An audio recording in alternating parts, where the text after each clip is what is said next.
It's green. Cue intro. No. Ah! Hi, this is Dale Lear, designer of TRS-80 Color Baseball, and you're listening to CoCoTALK.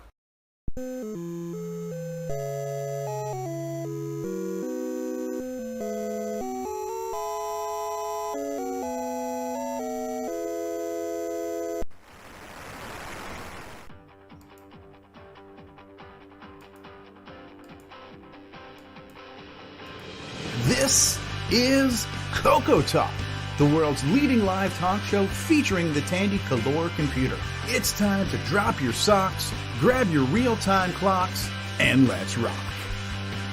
CoCoTALK is rocking the 8-bit world, keeping the Tandy flame alive. We may be mocked, but we'll never stop, cause CoCoTALK is rocking the 8-bit world.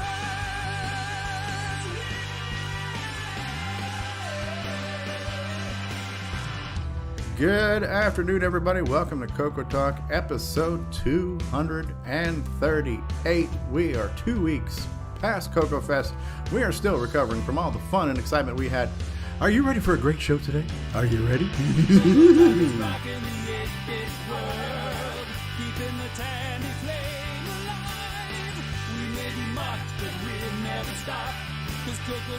rocking the 8-bit world.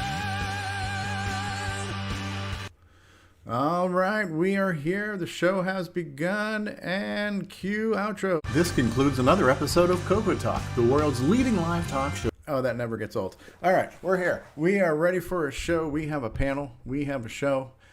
We've got Terry Steggy. We've got Ron Delvaux. We've got Mark B. We've got Sloopy. We got Curtis. We got Mark Overholzer. We got Ken Waters, a.k.a. Canadian Retro Things. We got Rick Euland. Jason, the Coco Man Reichert is here. Many of you do not know this, but Jason is from Australia. We've got, to whom it may concern, Alan Murphy is here today. We've got a guy from down under who likes to say, "Oh, crikey!" It's Nicholas Marentes. We got a guy who crikey. likes to live stream. It's Grant Leedy. We've got a guy who likes Diet Dr. Pepper and water, none other than David Ladd. And then we also have James Diffendafer, the optimizer of the MC-10 ROM, the guy who makes Mandelbrats and all kinds of other cool stuff. Did I mention Mark Overholzer, our resident Apple guy? I did. I mentioned Terry Steggy. And Terry, I do have a message for you, and that message would be... Bless your heart. Bless your heart, Terry. Bless your heart. I will pray for you. Bless your heart, Terry. Bless your heart. And Ken Waters here, Canadian Retro Things, host of our Game On. Sloopy, our midweek Game On hoster guy. Mark B, our backup streamer. Grant Leedy, backup streamer. David Ladd is here, Mr. Floppy himself. And we have a special guest today. He's been in the live audience, but he's never been on the show. But we saw him 2 weeks ago at CoCoFest, and he decided to come on today. So Frederick D, and I've also mispronounced your last name many times until you finally had to write me a letter saying, "Hey, dude, this is how it's pronounced." So let me see if I get this right, Fred. But it's Fred Provoncha, right? Yes, that's correct. Yes, and am I really that special? I'm a special guest. You are a special guest, but listen, the bar is pretty low on this show, so no doubt. Hey, breathing check. Come on. Yeah, I mean, I've put up with people mispronouncing my name my whole life, so no big deal. I'm sure Nik Brisevac can understand, and a few others of you, I imagine. Just in case you're curious, my last name Provoncha originally was French Canadian. My ancestors came from Quebec. And they migrated down to upstate New York about 120 years ago or so. And the spelling and pronunciation changed quite a bit. And so it doesn't look French anymore. But anyway, yeah, Provoncha. Originally, it was like Provoncha. Provoncha. Yeah. Mm-hmm. Is it me, or does Provoncha just sound like a prescription medication? Yeah, I think so. I'm taking some Prevagen. Some restless leg syndrome medication, which right. kind of Ask has your a doctor similar if name. Provoncha is right for you. Side effects may include. Yeah, there's all kinds of side effects of having the name Fred Provoncha too. So yeah. So what was your first machine? Was the CoCo your first machine, Fred, or?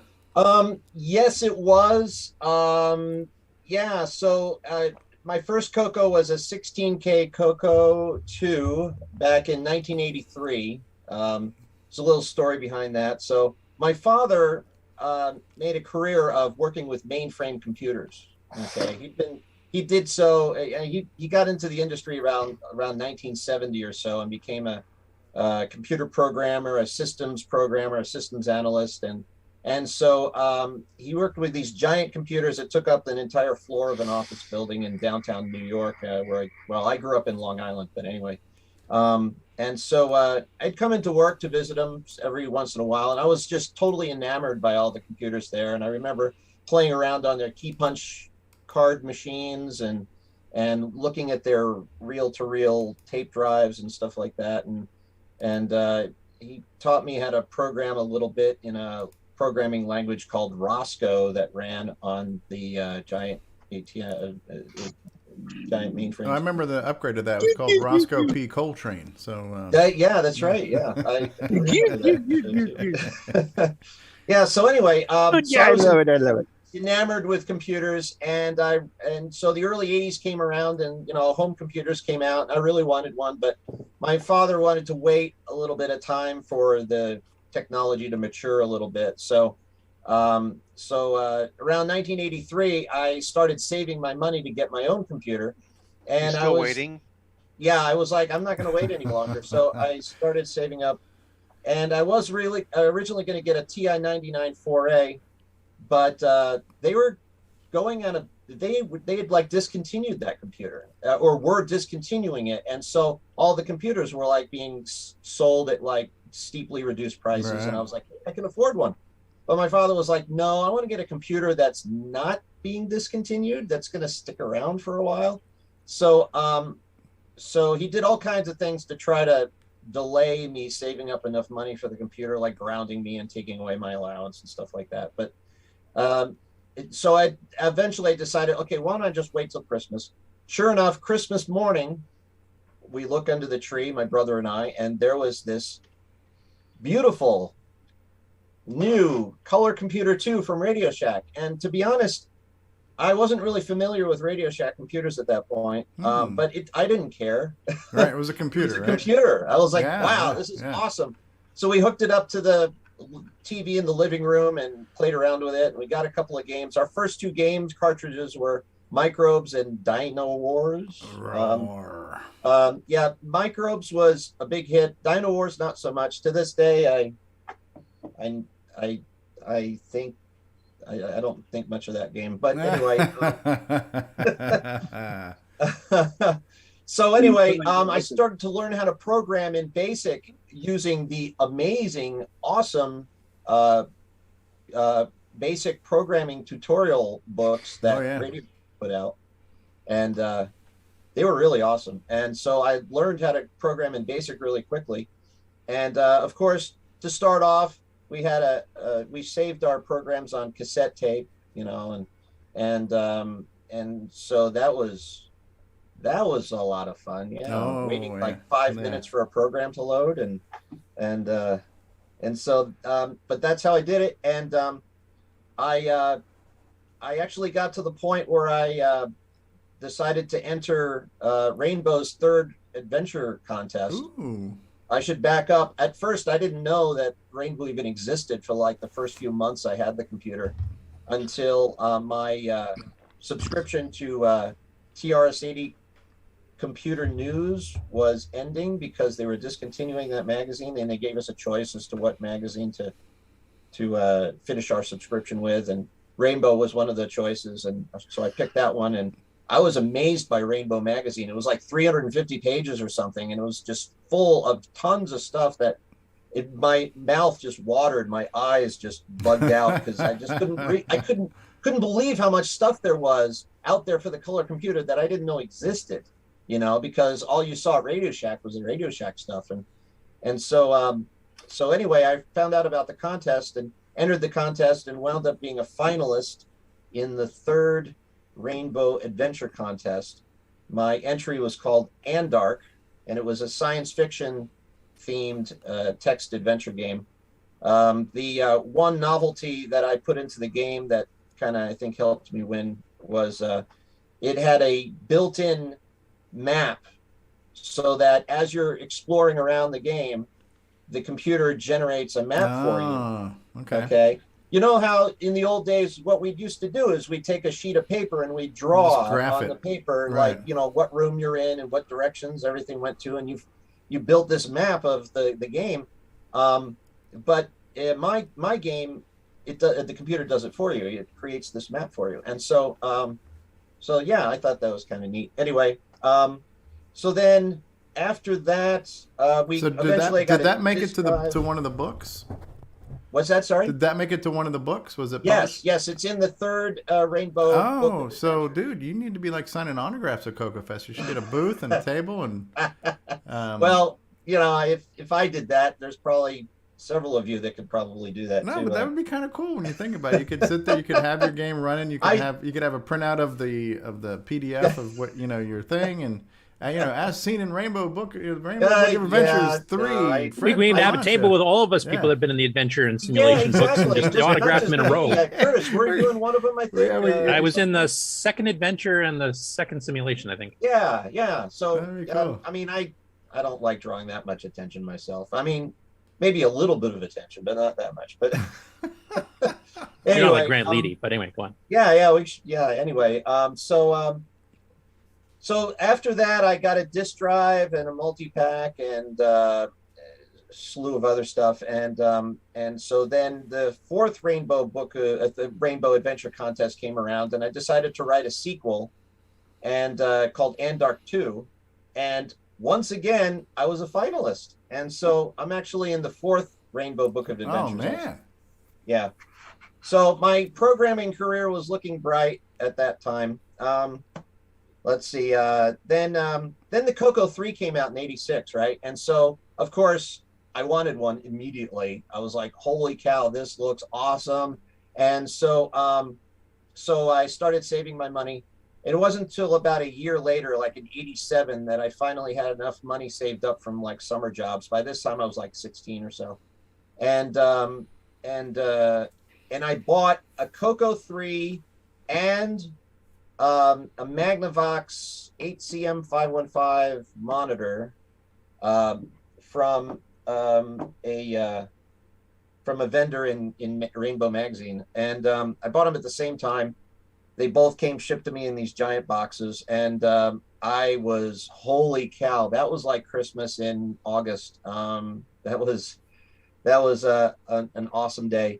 And so I got my CoCo 3 all set up and started learning how to program in that. I started work on an Andark 3, actually, but never finished it because I kind of got distracted. Around '88 or so, I got OS 9 and started delving into OS 9. And I was really fascinated by OS 9. To me, it felt like this. It made the CoCo feel like more like a professional computer because the operating system was so much more advanced than Extended Basic, And so, so I started learning OS 9, and there was like no turning back at the point. I've been a big OS 9 fan ever since, and Nitros 9 nowadays. But anyway, I never finished Andark 3. I still have the work disk somewhere. But I started, learning OS 9, and I learned Basic 09, and I wrote a program, a Mandelbrot generating program called Mando 09, and never released it or anything. But I still have it, and it works nicely. It's not the fastest Mandelbrot generator around, but it makes full use of multi-views windowing system. So there's like pull down menus and, pop-up windows and stuff like that. It looks pretty slick. It also has a very good tutorial that's part of the program too, about Mandelbrots and how to generate them and stuff. So then then Tandy announced that they were discontinuing the CoCo, and my heart was broken. And but around that same time, I left to go to Europe for a couple of years. I was in France and Switzerland for a couple of years, and then when I came back in '94, I tried to power up my CoCo, and the CoCo didn't work. And I was like, oh no, my CoCo didn't work anymore, and Rainbow was no more at this point. And so there was no internet yet. So I had no idea what was going on in the CoCo community at that point, and really no way to find out. And so I was kind of like cut off. And so I had a computer that didn't work. I had no idea what was going on in the CoCo community. At that point, I made the reluctant decision to pack up all my CoCo stuff and store it in the closet, where it stayed for years. At least you didn't get rid of it like a lot of us did. Yes.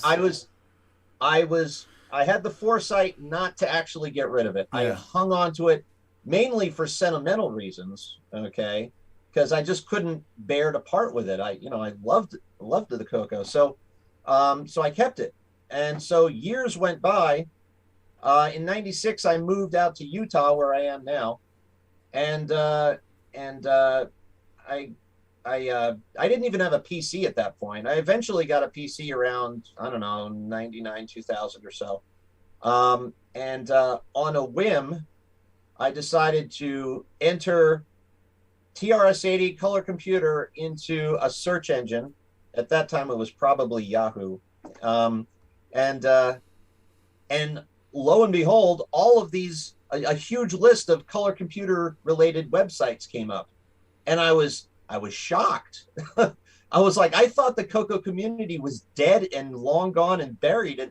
But no, there were all these websites, and I saw Paul Barton's website. I saw Curtis Boyle's Games website. Hi, Curtis.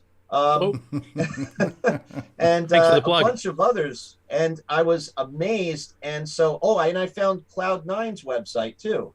And I saw that Cloud9 was not just selling CoCos at that time, but they were also selling complete hard drive systems. And that was one thing I never, there were a few things I never really got a chance to try out in the CoCo back in the day in the 80s. I never had a hard drive system. They were just way too expensive. And I never did any BBSing because my parents didn't want to foot the long distance bill. And so that was a no-go. And I never learned assembly. But anyway, so I was like, I have a job now. I was like around 28 years old or so at that point. I had a job. I had some money. I wasn't married yet. So I was like, I'm going to do this. I'm going to jump back in. So I communicated with Mark Marlette, and I bought a CoCo 3, a hard drive system from him, a bunch of other stuff, threw a whole bunch of money his way, and he sent a whole bunch of packages back my way. And I got my CoCo system set up and running and installed Nitros 9, and I was amazed by Nitros 9. I was like, wow, this is so much faster. This is a lot slicker than OS 9 was back in the day. This is awesome. So I dove back in, and I've been pretty much back into the CoCo ever since.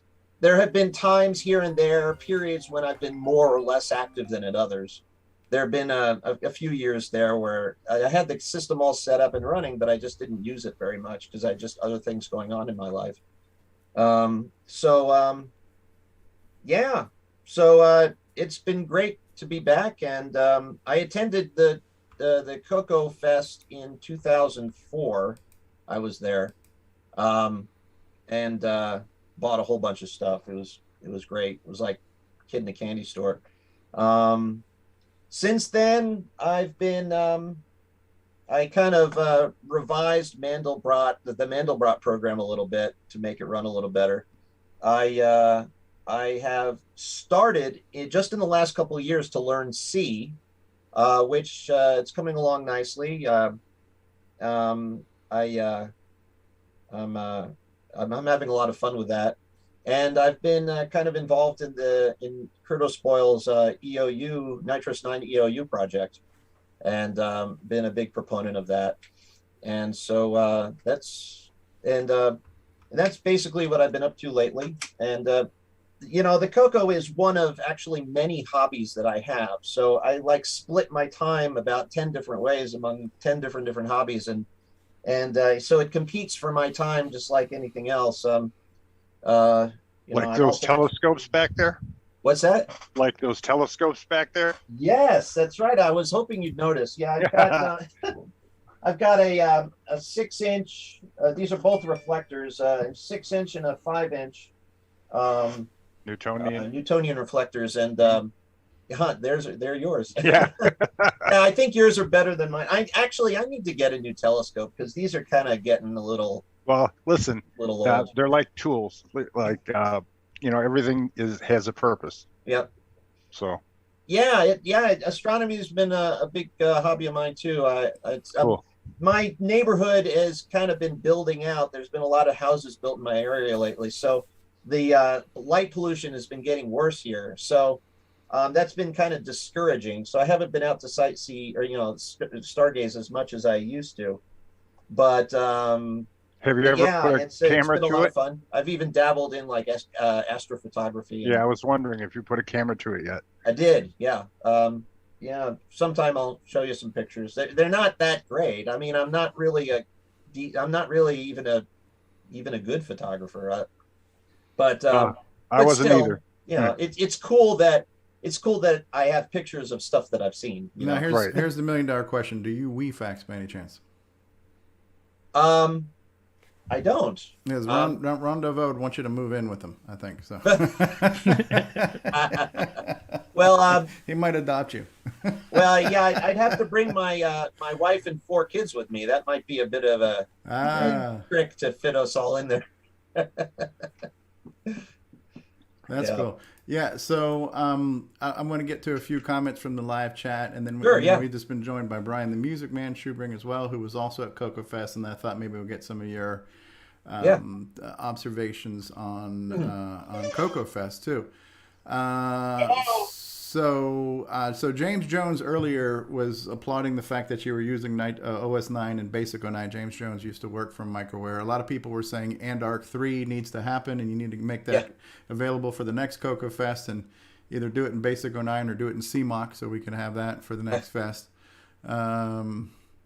Yeah, free Andark. Yeah, and so Bruce Moore, as soon as you mentioned you started a version 3 and never finished it, that made me think of Forest of Doom, because Bruce Moore had started a game that he never finished, that he eventually finished. So Andark 3 could maybe be your Forest of Doom, you know? I think so. Yeah, I bought a copy of Forest of Doom. I have it. And I have to say his story about that was rather inspiring, and it does inspire me a bit more to finally get off my duff and start working on it again. Yeah, yeah. And then I'll just go through. You still have your old code for it, I'm presuming? Yes, I do. That's great, yeah.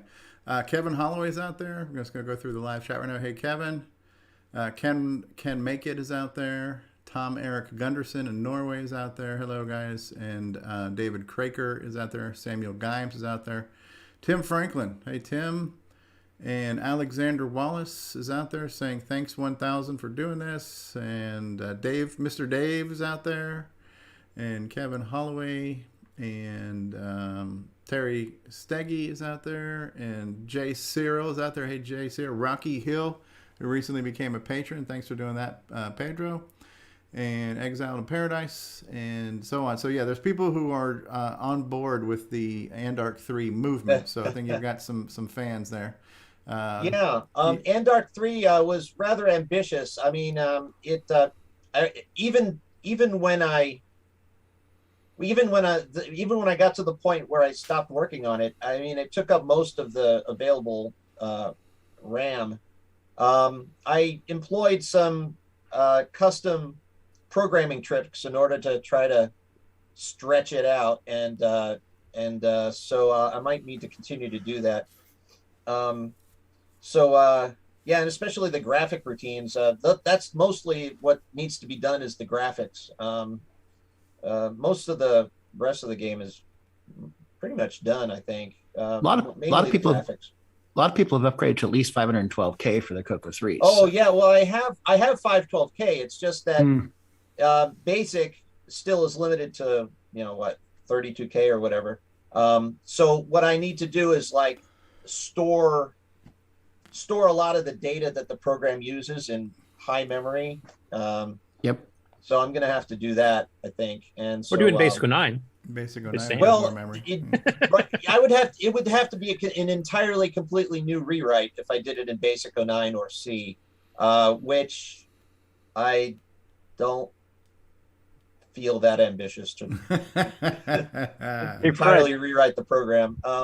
Fred, did you ever do anything with your CoCo that was in the closet then? Yeah, there's been a question there. What happened to the original one? Good question. I brought it to CoCoFest a couple weeks ago, and Sloopy fired it up, and it worked. Awesome. He had the magic touch. So I don't know how long it's been. It's been Probably in a my loose closet chip or for something. years and years, and I never even bothered to pull it out and try testing it again.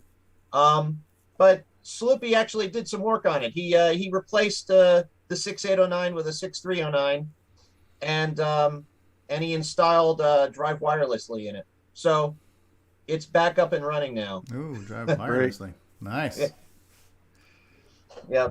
Sloopy, you didn't distort anything when you did that, did you? No, I just used my magic touch and told it that if it didn't work, that I was going to install a 6502 in it. You threatened it. I'm sure that was motivation to get it back in line. Sure. That kind of level of threatening should be illegal. That's kind of bad. You do what it takes. Do you have pictures? Unusual punishment, huh? Fred, do you have pictures of your astronomy pictures you've taken? Because I could take a couple of those and make it so you can see them on your CoCo 3.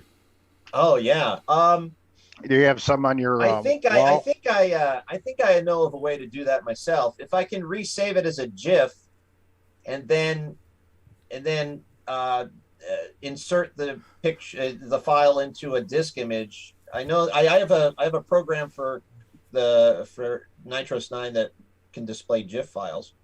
Turning it to a GIF file is all I need to do, really. I think I can figure that out. Or you can do like a bitmap to high color too. There's a high color one that'll do a nice. Okay. But high color ones I do are pretty good.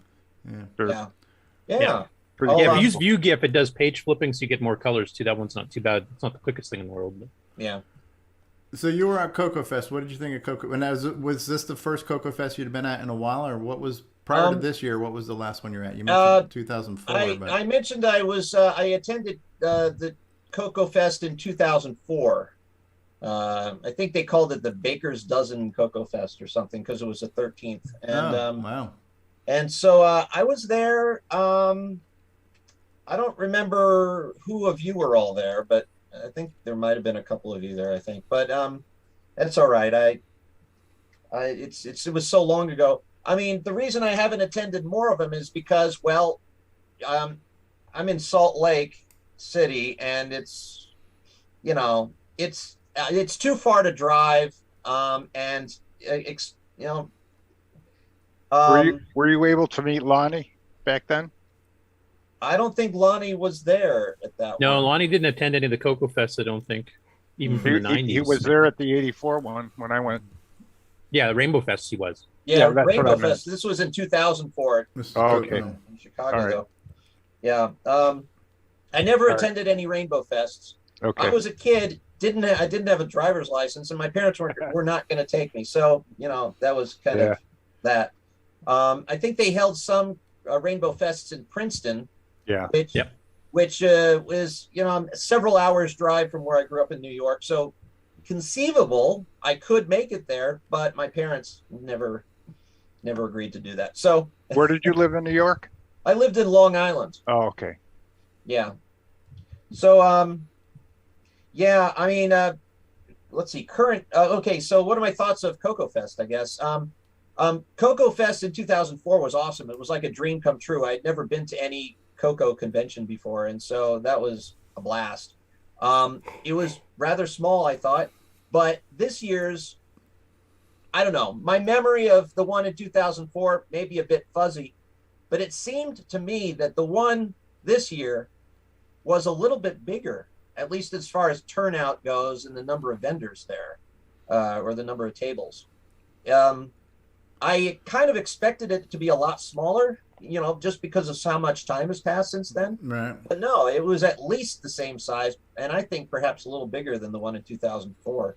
So that was nice to see. It was a bigger turnout than I expected, and I don't know what you guys were expecting, but for me, it was nice to see everyone there. Oh, absolutely. Yeah, I've only been to about 4 or so. I've been coming since around 2016. I think my first CoCoFest, there was about 80 people, and that was supposedly a good turnout for that year because from what I understand, the attendance was starting to decline. And so that's what kind of when the CoCo Crew podcast had first started, their mission was to get people interested in the CoCo and in the hobby and going out to CoCoFest. And that's what got me interested in going to CoCoFest. So the first one I went to, which I think was the 25th annual, there was roughly 85 people there. And supposedly that was a good turnout from prior years. And since then, since there's just so much more online coverage and internet-based marketing for the community and for CoCoFest, it's grown year after year. So the next year it went up to like 100, then it was 120. One year we were up to almost 150. Wow. And then of course this year being COVID, we're still dealing with COVID. You had some people international travel was blocked, and then international travel was blocked, and you had some people who did not want to come because of the mask mandate. And of course, at the last minute, it became masks were optional. So the fact that we still had 80 people this year is commendable. But to answer your other, look, Jason just found Andark. But to answer your question about the size, this is a new venue, so it's a bigger space. Right. So Heron Point was smaller, so this was a bigger space. So the reason why it looked bigger is because it physically was.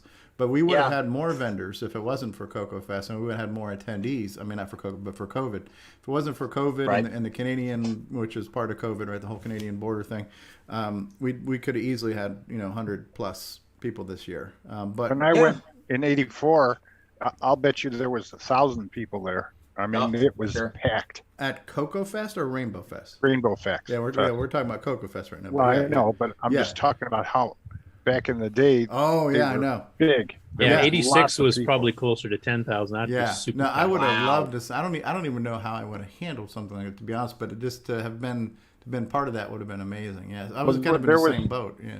There were some booths you went to and you couldn't get close enough to see what they were selling, so you just went around and circled around so you can go back when people moved.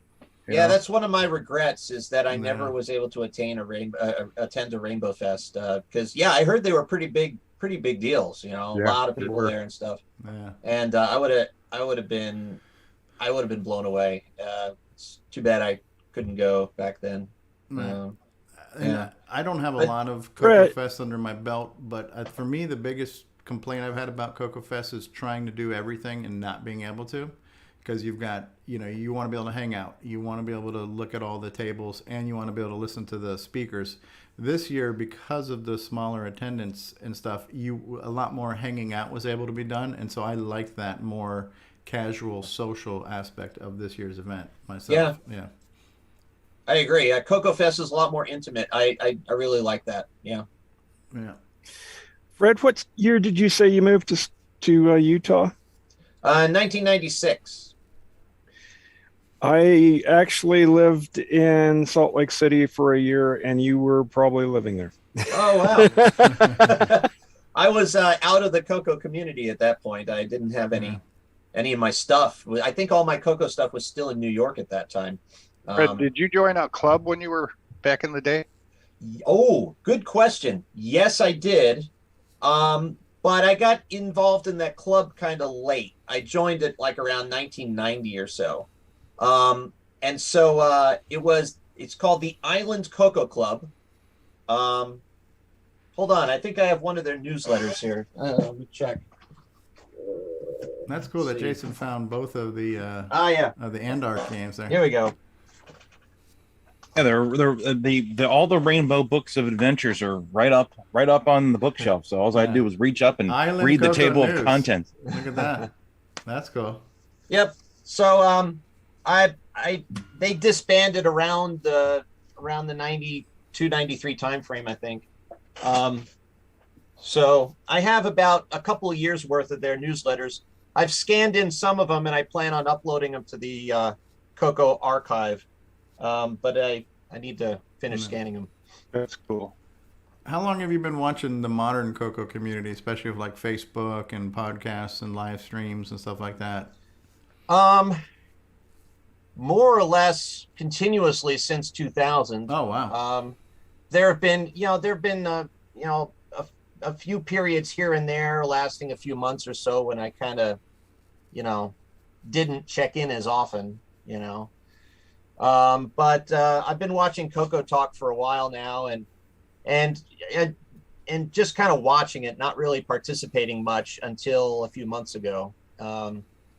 Did you get an SDC? What's that? Did you get an SDC? CoCo SDC?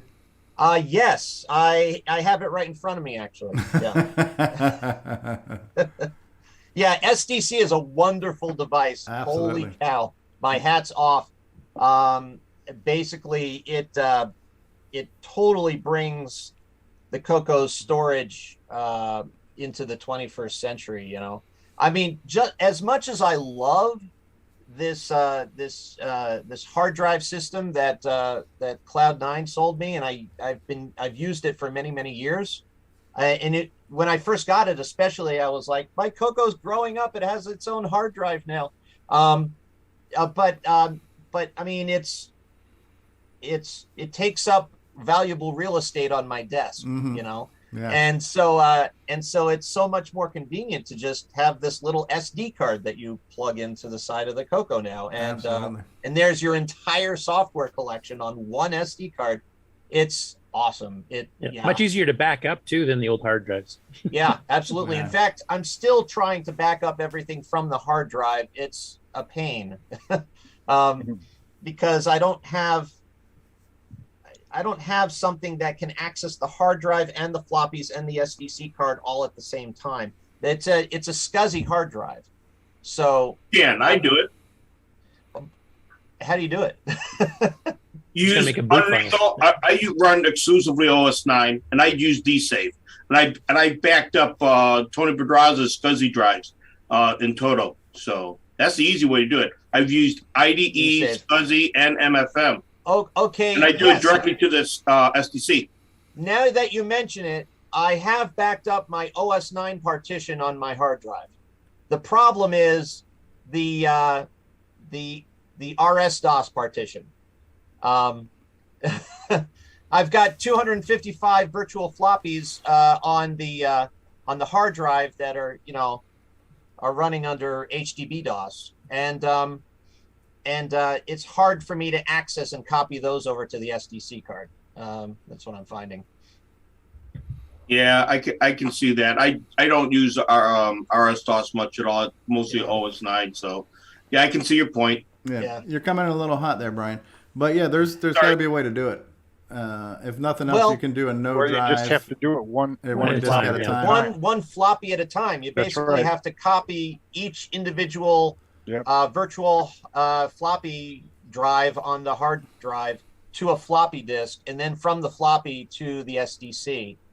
Couldn't you map in an SDC drive, like a virtual disk image, and then just back up 0 to whatever from the physical or the partition floppies? Well, the TC3 hard drive interface that I have, I don't think can generate virtual images. The SDC can though, because you can actually disk anyone with a common new and create a new. Yeah, I think the limitation is on the hard drive side. On the TC3 side.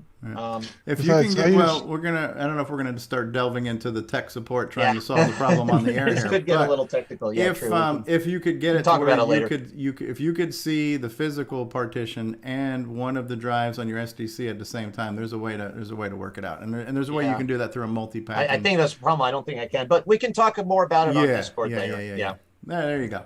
There's a plug for Discord.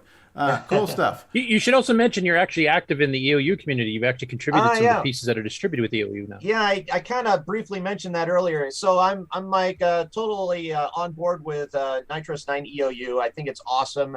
Anything that makes OS 9 or Nitrous 9 easier to use and more accessible. I totally applaud. And so to that end, I've kind of been involved in the EOU project in the last year or so. I rewrote the control program that's one of the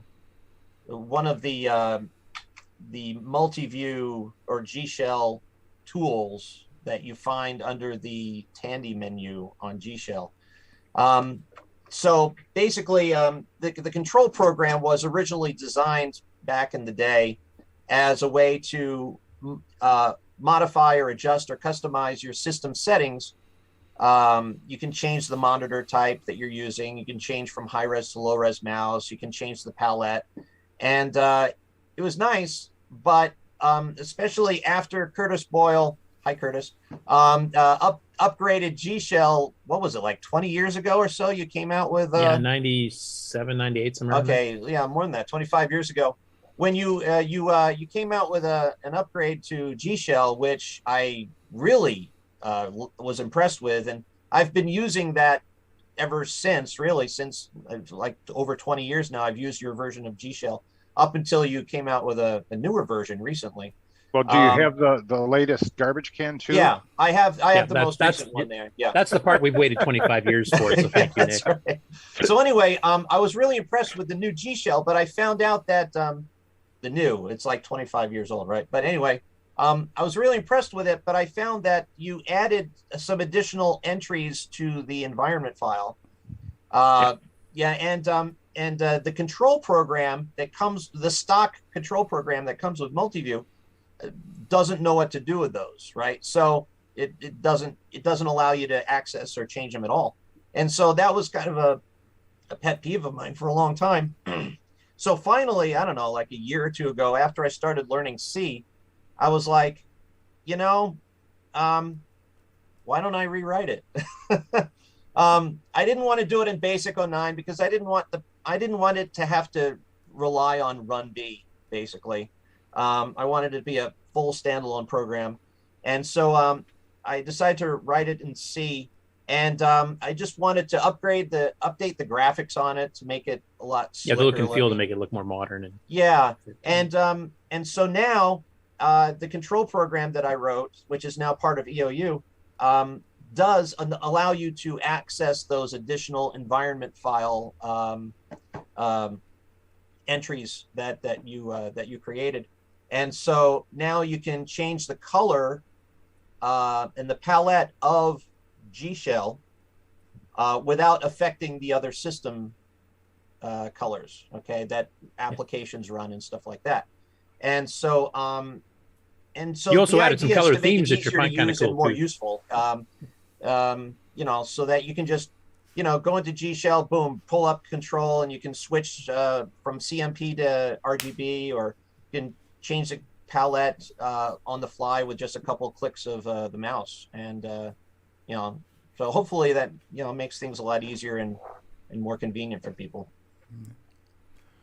Cool stuff. And one of the solutions for your virtual hard drive thing is also a few people mentioning GoTech. So I'm not sure if you're familiar with the GoTech to create disk images and stuff, but we'll digest that topic later. That's okay. All right, good stuff. We got a good panel. We've got a great show for you. We're gonna probably now take a brief break, and then we will come back with the Game On results and whatnot. But we have a lot of segments to run because I was negligent last week. It was my first time streaming in a couple of weeks, and I forgot to run Who's New to Discord last week.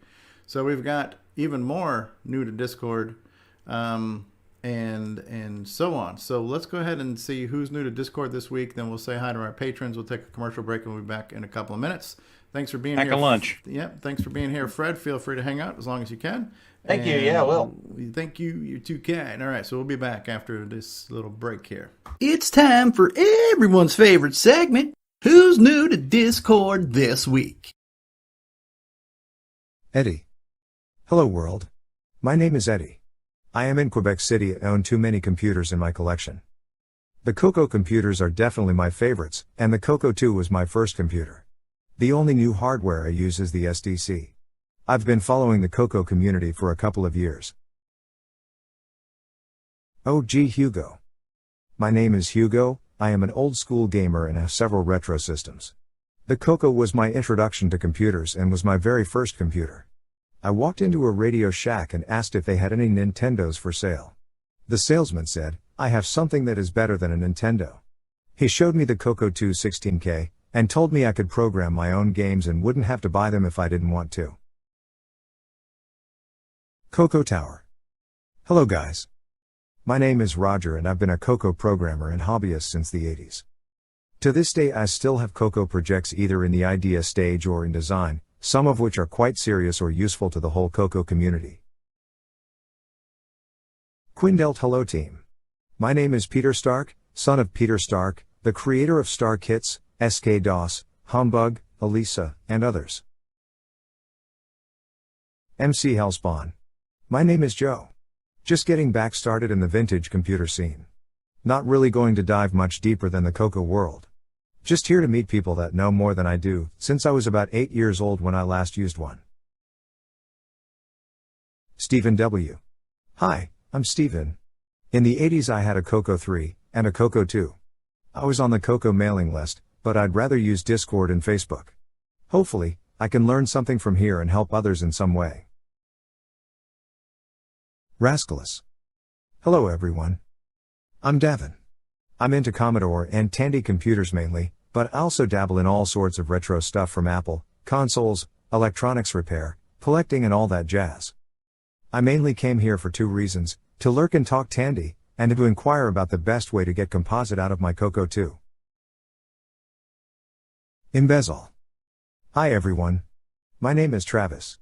I grew up using a TRS-80 and CoCo 2. I have a CoCo 3 now that I've started putzing around on again. I found the link to this place on Google. I'm looking forward to joining the discussion here. Thanks.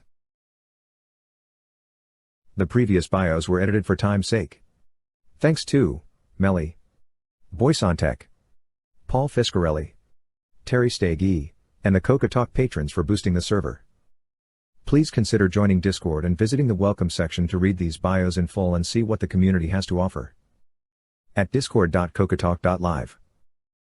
At CoCoTALK, we'd like to thank the patrons who sponsor our program, so our heartfelt gratitude goes out to Alan Huffman, Alan Murphy, Blair Ledoux, Boughton Aaron, Brendan Donahue, Brian Weasler, Karen Anscomb, D. Bruce Moore, Daniel Williams, Diego, Eric Canales, Glenn Hewlett, Graham Vebke, Grant Leedy, Henry Strickland, Jason Downs, Ken Reichard, Kyle Etter, Malfunct, Michael Pittsley, Paul Fiscarelli, Paul Shoemaker, Paul Thayer, Rick Euland, Rob Inman, Rocky Hill, Stephen Wagner, Steve Batson, Steve Rasmussen, Terry Steen, Terry Steggy, The Backyard Shed Gang, Tom C., Tom S., Tom Heron, Tony C., and William Athing. Thank you ever so much, patrons.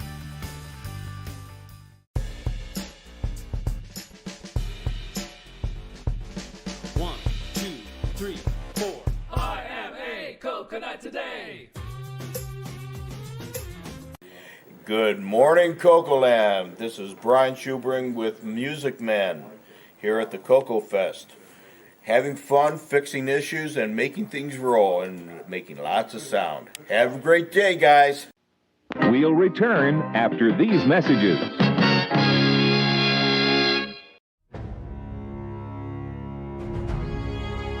What if, knowing what I know now, I could go back in time, join Tandy Corporation, and change the course of history? CoCo forever. How does it feel? I'm still believing.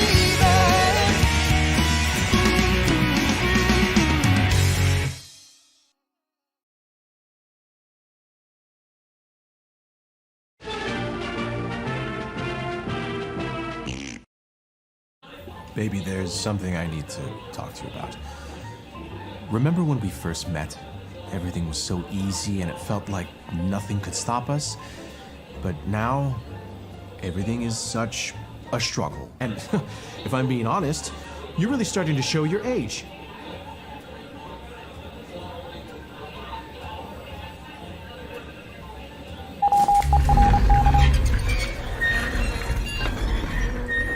Can I get the check, please? Break up with 512K. Use 2 megabytes now with Nitros 9 Ease of Use Edition. Ease of Use. Download EOU today at lcurtisboyle.com.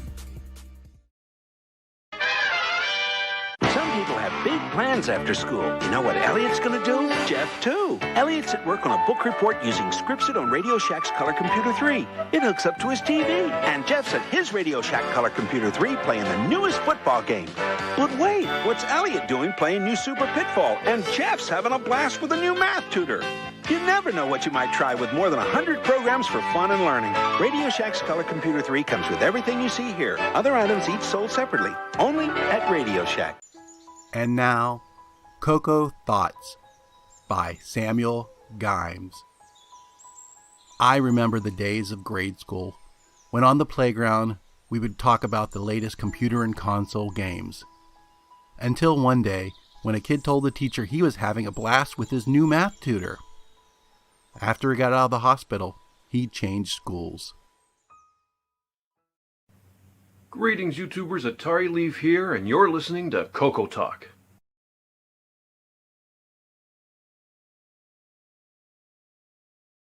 Okay, well, this just in, I did not realize that I believe there is a new Samuel Gimes for the Game On Challenge, which I'll have to update now because I did not have that in my queue.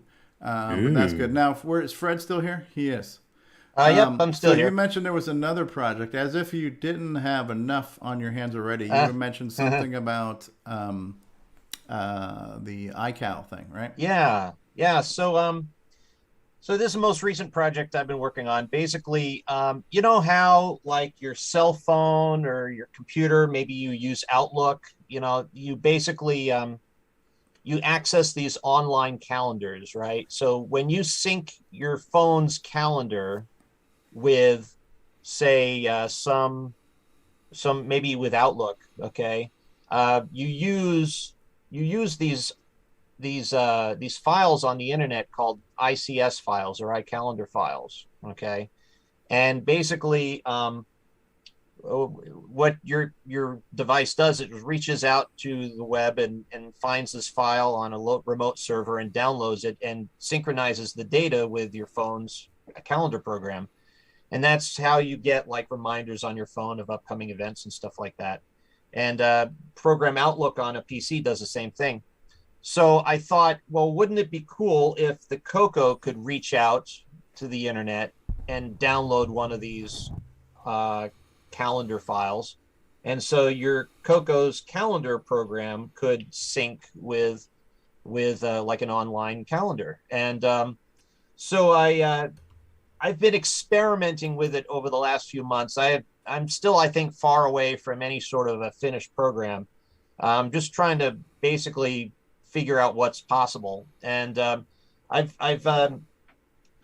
it basically uses drive wire technology to reach out and access an online file on the internet. And so using the DW command under OS 9 or Nitros 9, you can download these calendar files. And I've developed a filter or a parser program under C that takes this file from a remote server and then runs it through this filter and spits out usable event data, which can be used by, well, theoretically any number of things. But one thing that I've been able to do is take that data that the filter spits out and have it stored on a file, which then you can access from your startup file on Nitros 9. So when I boot up Nitros 9, it displays a list of upcoming events that it downloaded from the internet.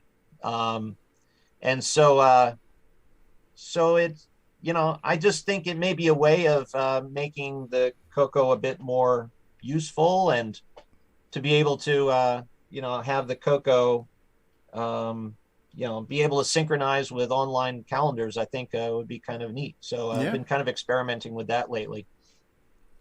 That would be cool. Obviously, on the outside of the CoCo, you have to deal with all the encrypting and decrypting and stuff because the CoCo would never be able to handle that. Right. And so, there's some limitations I've already bumped into. I've noticed that certain calendar files on the internet use characters that the DriveWire command doesn't understand. And I'm trying to see if there's a way around that. So, and then there's encryption and decryption. Anything that's encrypted, probably I'm not going to be able to use. It has to be unencrypted files at this point that you'd be able to access. And there's still quite a few out there. I've been able to use this technology to access, or this method, I guess, to access Glenside's online calendar on their website. And so I can download event data from Glenside's online calendar and display it on my CoCo. So that's cool. Yeah. So very cool. It's still a long ways away, I think, from being some sort of finished program I can. Yeah, but that's just a really cool thing. The whole ICS thing, internet calendar sharing or whatever that stands for. But yeah, to be able to take what we take for granted on modern tech devices and retrofit that to the retro CoCo is just kind of a cool thing. Yeah, right? I just think that the more ways we can find out how the computer can access the internet and access information on the internet, the more that could benefit us and more useful, I think that would be for us to, if the CoCo could, access resources online for whatever reason, that's what I'm trying to develop. Yeah. Fred, were you aware of a program? Well, it was a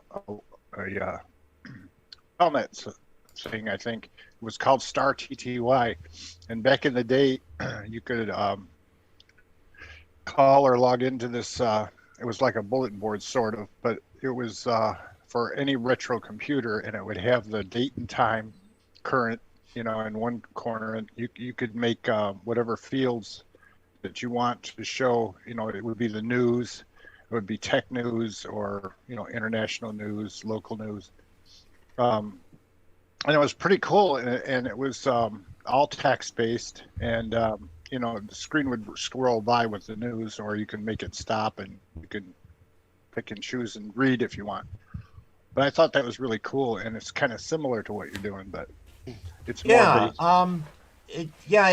I sometimes wonder if maybe I'm reinventing the wheel with some of this. Maybe there are people out there who have developed ways to for the CoCo to access online resources, and I have to admit I'm not aware of everything that everyone's done over the years in that regard. So, it's something I want to learn more about. It was around for a while, and then it's gone now. Yeah. And all I have is screen prints of when it was. Rick Euland would be a guy to talk to, because he's working on the CoCo network card, and he was showing off kind of a CoCo web browser at CoCoFest and some networking. So that is something I'd be interested in. Yes, we know a guy. What's his name again? Rick Euland. He's in the panel right here. Oh, Rick. Yeah. Oh yes, hi Rick. And he was at CoCoFest. So I think you and I even talked a little bit about it at CoCoFest a couple weeks ago. We're basically all waiting on parts, and then many great things will happen. Yeah, Rick Euland seen at CoCoFest and right here, right now. That's right. Cool. All right, so Canadian Retro Things, are you ready for your moment in the spotlight, sir? I am absolutely ready. Okay, so I'm going to have a small delay, because when I queue up the Samuel Gimes that I already had queued up, I'm going to have to shift to, because I was just told by the guys during a commercial break that there is a new Samuel Gimes for this week. I had checked earlier this morning when I was getting all my content ready, and I had not seen one. So you're going to start to see a CoCo Thoughts, and then it's going to have to switch. So I do apologize for that. It's a lack of professionalism, because we are a professional show, and we do have ultra high standards here. So let's go ahead and kick into this week's CoCo Thoughts, and then we'll get into the high score results and all that good stuff. Here we go. And now, CoCo Thoughts by Samuel Gimes. Share system sound. Were CoCo mice bad back? And now, CoCo Thoughts by Samuel Gimes. Revenge of the Mutant Miners! Revenge of the Mutant Miners! They'll catch you, kill you, burn you, bash you, chew you up a bunch, and finish you off with a smash and a crunch. Smash and a crunch. Smash and a crunch. Oh, was that it? All right. Was the game actually that blinky too?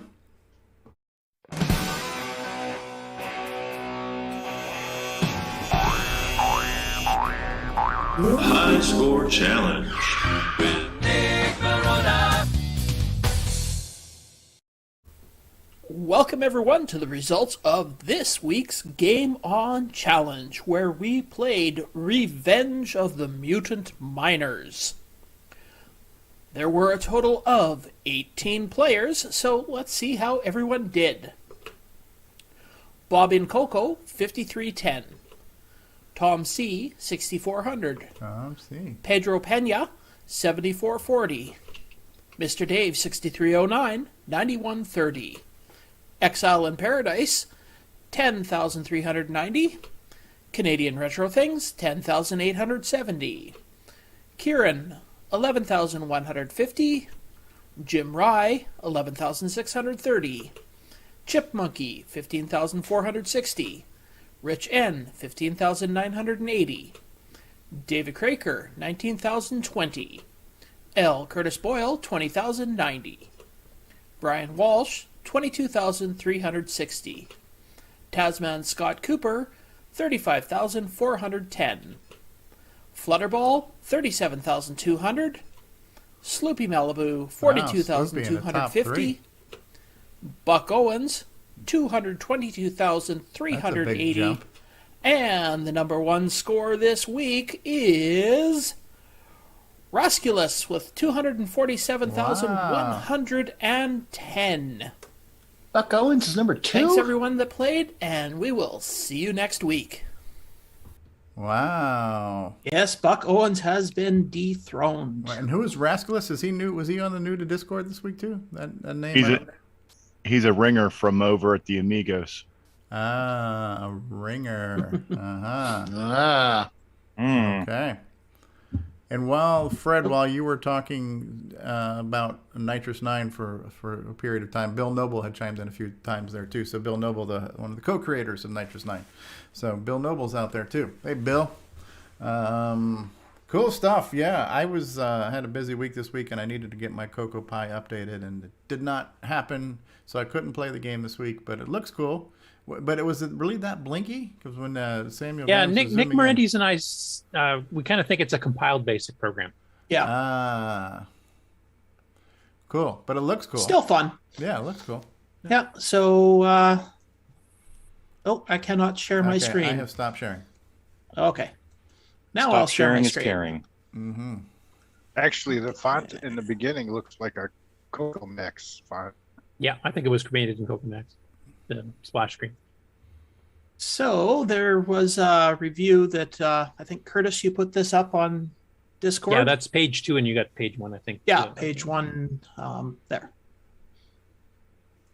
So yeah, favorable review says that if you like arcade games, you're going to like this, and it does mention that it is a sequel to Mutant Miners that I wasn't able to find, and so this one was only for Coco 3, and Mutant Miners was for the Coco 1, 2, or 3. So okay. I don't know. Has anybody actually ever seen a copy of Mutant Miners? No, actually, that's one that we have not found yet. So maybe you got to check with Breeze to see if he's got it or something. But this is also roughly based on Miner 2049 or 2049 or whatever you want to call it. It is, and so. Yeah, the Coco version of Miner 2049er. So I wasn't able to play it on 2 of my machines, and 2 other of my machines it played on. On real hardware? I don't know why. That's odd. Real hardware around? 8 megabyte and 2 megabyte did not run it, but the 512 and 1 megabyte did. Okay. Will those other ones run WeFax? They all do. Okay, good. Well, that's important. Yeah, I do see it's a little blinky, huh? Yeah, so this is some footage from Rasculus. Yeah, this was before he discovered the RGB and also he had it in the wrong mode. So, and this is the screen that's we're assuming the author's initials here. Yeah, that is. Oh, There's a good initials. Yeah, this is not a anything to do with Dallas, then, right? And then do Who Shot JR or anything? No, I'm trying to figure out like the company JR and JR Soft Stuff's the name of the software company. It's, as far as I know, this was a brother pair. One of them was Jamie Robinson. I don't know what the brother's name was. I think one did the programming, one probably did the beta testing, or maybe helped design graphics. I read something that there's one of them was a Jeff. Or sorry, Jeff. Yeah, yeah. It was two brothers, as far as I can tell. So this initial works for both of them because they both have JR as their initials. All right. Mm-hmm. And I think I could only find one other game by them. They did Buried Bucks is one that's on my site. Steve Rasmussen, who is Buck Owens, says John Riggins. Huh? So for tips and tricks, people that did a lot better than me, what were some of the tips and tricks for playing this game? Learn to time jumps. Yeah, that was very picky about your timing. You had to almost step right on top of the bad guys before you could jump over them and almost walk off the ledges. So I guess one trick I would point out that wasn't super obvious to me at first when I first played it is that once you get energized by eating those little pulsing power pellets, they had a strange name like uranium niminum or something like that for it. But basically they're power pills like Pac-Man, and it changes the monsters to turn into a cyan color, in which case you can run over them and kill them. But if you have a platform above you that's not too far above you and there's one running around there, you can actually get a twofer. You can actually get the thing, kill the monster on your current platform, and then jump through the floor a little bit there and hit him with your head and take care of the other one. Yeah. So that was one little tidbit. Also, some levels are definitely, you have to do them in the right order in order to properly win. And you can fall off stuff, but other stuff you can't. It's kind of tricky to figure it out. When you say do it in the right order, you're talking about like maybe kind of like a load runner thing where you don't get yourself trapped or kind of painted out of a thing. Okay. Because some things you can, like I said, you can fall off of some platforms onto the platform below, but other ones that look almost exactly the same height, you can't do that with. Did this have any mystery platforms like Load Runner where you would fall through and you thought it was solid and you would just fall, or was everything solid? Everything's solid. Everything's solid, yeah. The only thing it adds in the later levels, we can see them both on here actually, is the little springboards where you can jump super high, and then also the little teleporters, whatever you want to call them. Beam me up, Captain. Cool stuff. I really wanted to play this because I do like Miners 24 and 9. I just couldn't get my ducks in a row in time. I think I have to play one nice thing about this game I will mention too, and this was pretty rare for the CoCo time. I think some of Steve Bjork games did this too, is that each player can select their own start screen and their own level of play. And the higher the level of play goes, the less amount of time the power pellets work. So, if you're playing like level 9, because it's 0 to 9, basically you eat one of them, you got like half a second to kill something, and then it's done. So the nice thing is if you're playing with, like I say, a younger child that doesn't really, have the skills or the experience to play it properly, instead of them getting frustrated watching you play for a long period of time, and they, die really quickly, you can actually completely change the screen start and the level of play for each player. Right, and kind of handicap it. Yeah. That's cool. And Stevie, just because you didn't play it this week doesn't mean you can't load it up and try it another week when it's not the game on. No, I do. I'm going to try to do that possibly. We have another channel for that actually. So that's. Yeah, no, I like this. I like this style game. So this is up my alley. I did find it was a fun game to play. I played it with the Black Beauty, which I didn't try it with any other joysticks. So I saw in the chat that somebody tried playing it on VCC with the mouse, and that was horrible. So most joystick games with the mouse are horrible.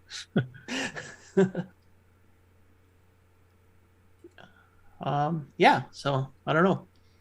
That's what I have to say about that. So just out of curiosity, and this is more possible part opinion, and I'm sure there's a way to resource the fact, but what do you think one of the earliest style games for this was, where you had basically platforms and ladders and you had to avoid things? Because one of the ones that comes to mind is Space Panic. And then of course there was Load Runner and a few others, and then you look at your Donkey Kongs and things like that. But this style gameplay has defined what we call the platformer genre, because you're walking on platforms, you're going up and down on ladders, and you're dealing with enemies. What do you think one of the earliest platform games was? Or the original? What is your opinion on what you think the original platform game was? Donkey Kong? Donkey Kong would be my guess. No, before Donkey Kong. That, because I think Space Panic and Lode Runner were before that. And things Lode on... Runner was after. Okay. On Lode Runner's 83. On the Atari Kong's the earliest one I 2600. know of. There was on the Atari 2600, you had a few games. I think like... Miner? Was there Squish 'em, I think, was where you were going up a building, and which was similar to this, but you... Yeah, because the original Donkey Kong came out in the arcade in 81, wasn't it? Yeah, and I think on the Atari 2600, there was a couple games like this about 79, 80, so... But when did Space Panic come out? The original Space Panic in the arcade. I'm pretty sure that was after Donkey Kong. You think so? I don't know. We'll have to check. I think it was the same year, but I think it was a few months later. I might be wrong on that. But we'll have to get our crack team of investigators on this. Yeah, but CoCoTALK.com, look it up, folks. To me, a screen that looks like this is the most 80s thing you can do. You know, other than like a can of hairspray and neon tights and stuff. This style screen to me just screams 80s. You know. Even the flickering of it, is that this is what a lot of our games look like in the arcade and on our home computers, just platforms and ladders and just weird little critters you had to avoid, So I have this color palette, it is kind of neon. Yeah, true. But yeah, this to me, this is a really nostalgic feel of this kind of game here, Oh, Alan Murphy's saying Space Panic was 1980, so that's is before. Yeah, and he says it's generally noted as the prototype of the platformer. Cool stuff. Yeah, I do want to play with it. Okay, so that was last week's game, and this week's game is a suggestion from Ron Delvaux. Is it CoCo WeFax? Unfortunately, it is not WeFax. Is it high color? And it's not Dino Wars. Is it Color Scripts is first. Masters High Color? No. Is it Mopar? And it kind of fits in with the Dragon special for next week, or the Dragon stuff. So, which one is that? Lunatic, or is that Psydads or whatever? That is. Just change screens here. He just posted this on Facebook recently, saying this is a cool Dragons game. Space Wars. 3D Space Wars. 3D. Do you need glasses? Do I need red and blue glasses to play this game? No, you do not. Okay. Andrew Braybrook? I recognize that name. The mighty Houston Consultants. Andrew Braybrook. And it is available on all of our favorite places. And one thing, however, I did try it out, and it says that you can use the keyboard, but I couldn't get the keyboard to work on the version that I had found. It might have been. It might have been the Dragon version because the keyboard's the Dragon version, and it's not. That's what I'm assuming. It will work. You just got to find the right keys. It's listed as a CoCo version, but I'm assuming it's probably the Dragon version. So, but the joystick works fine. And there are other versions with a different colored banner in the beginning. Okay. Looks like Jason the Coco Man Records got his up already.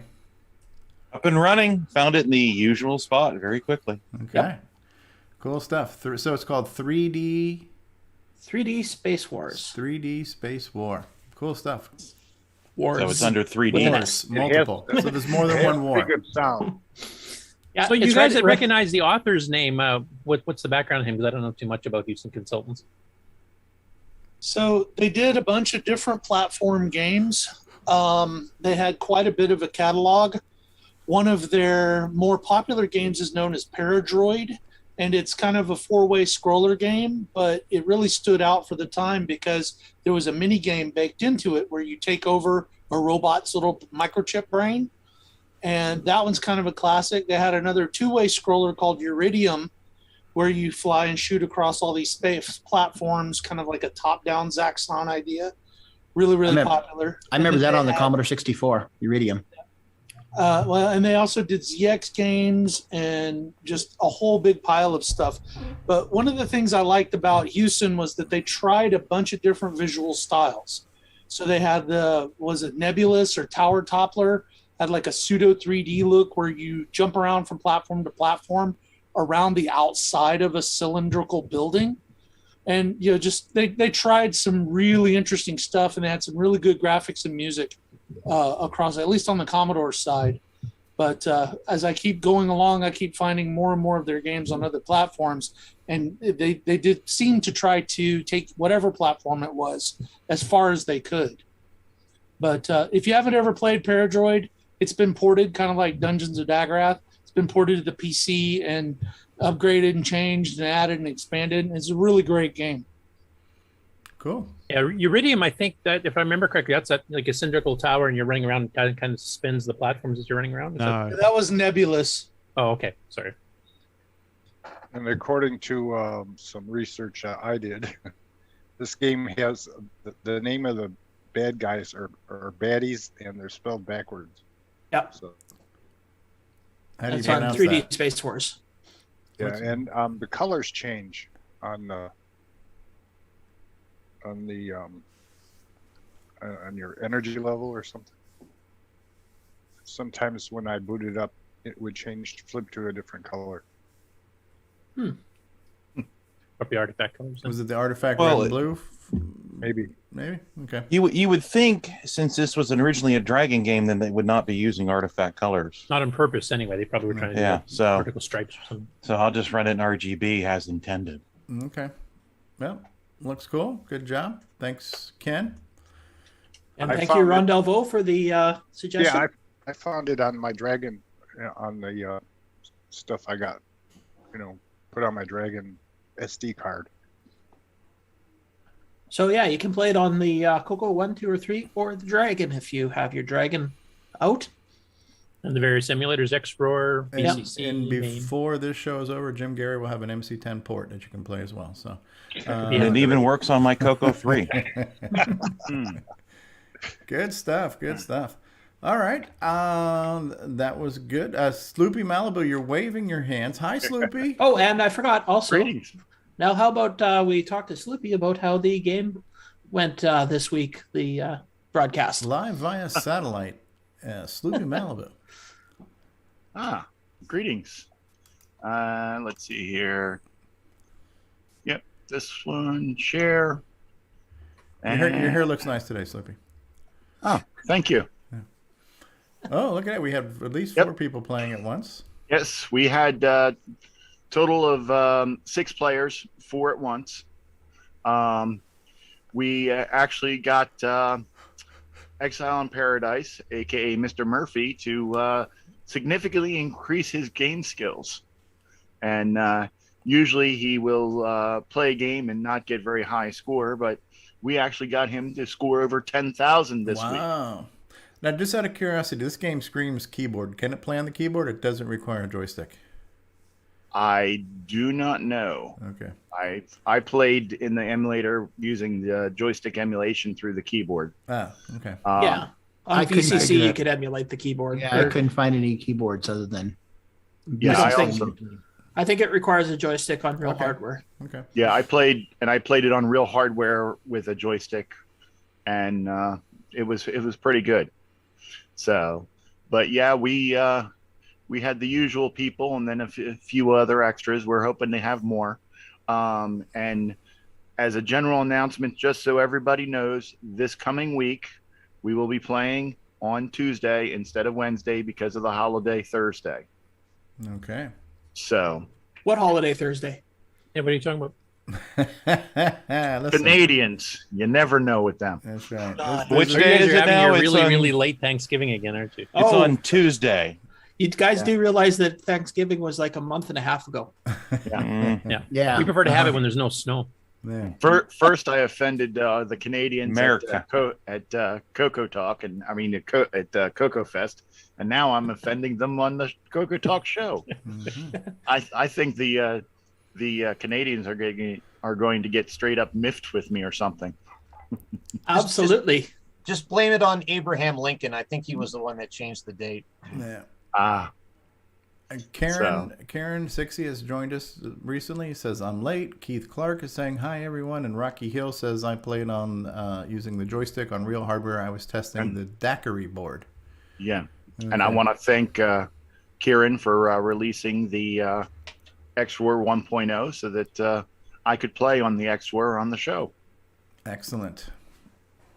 Yeah, this is cool. I'm looking forward to that. So yeah, so the game on. So this, how about, since we're talking about it right now, and anybody watching, feel free to chime in too.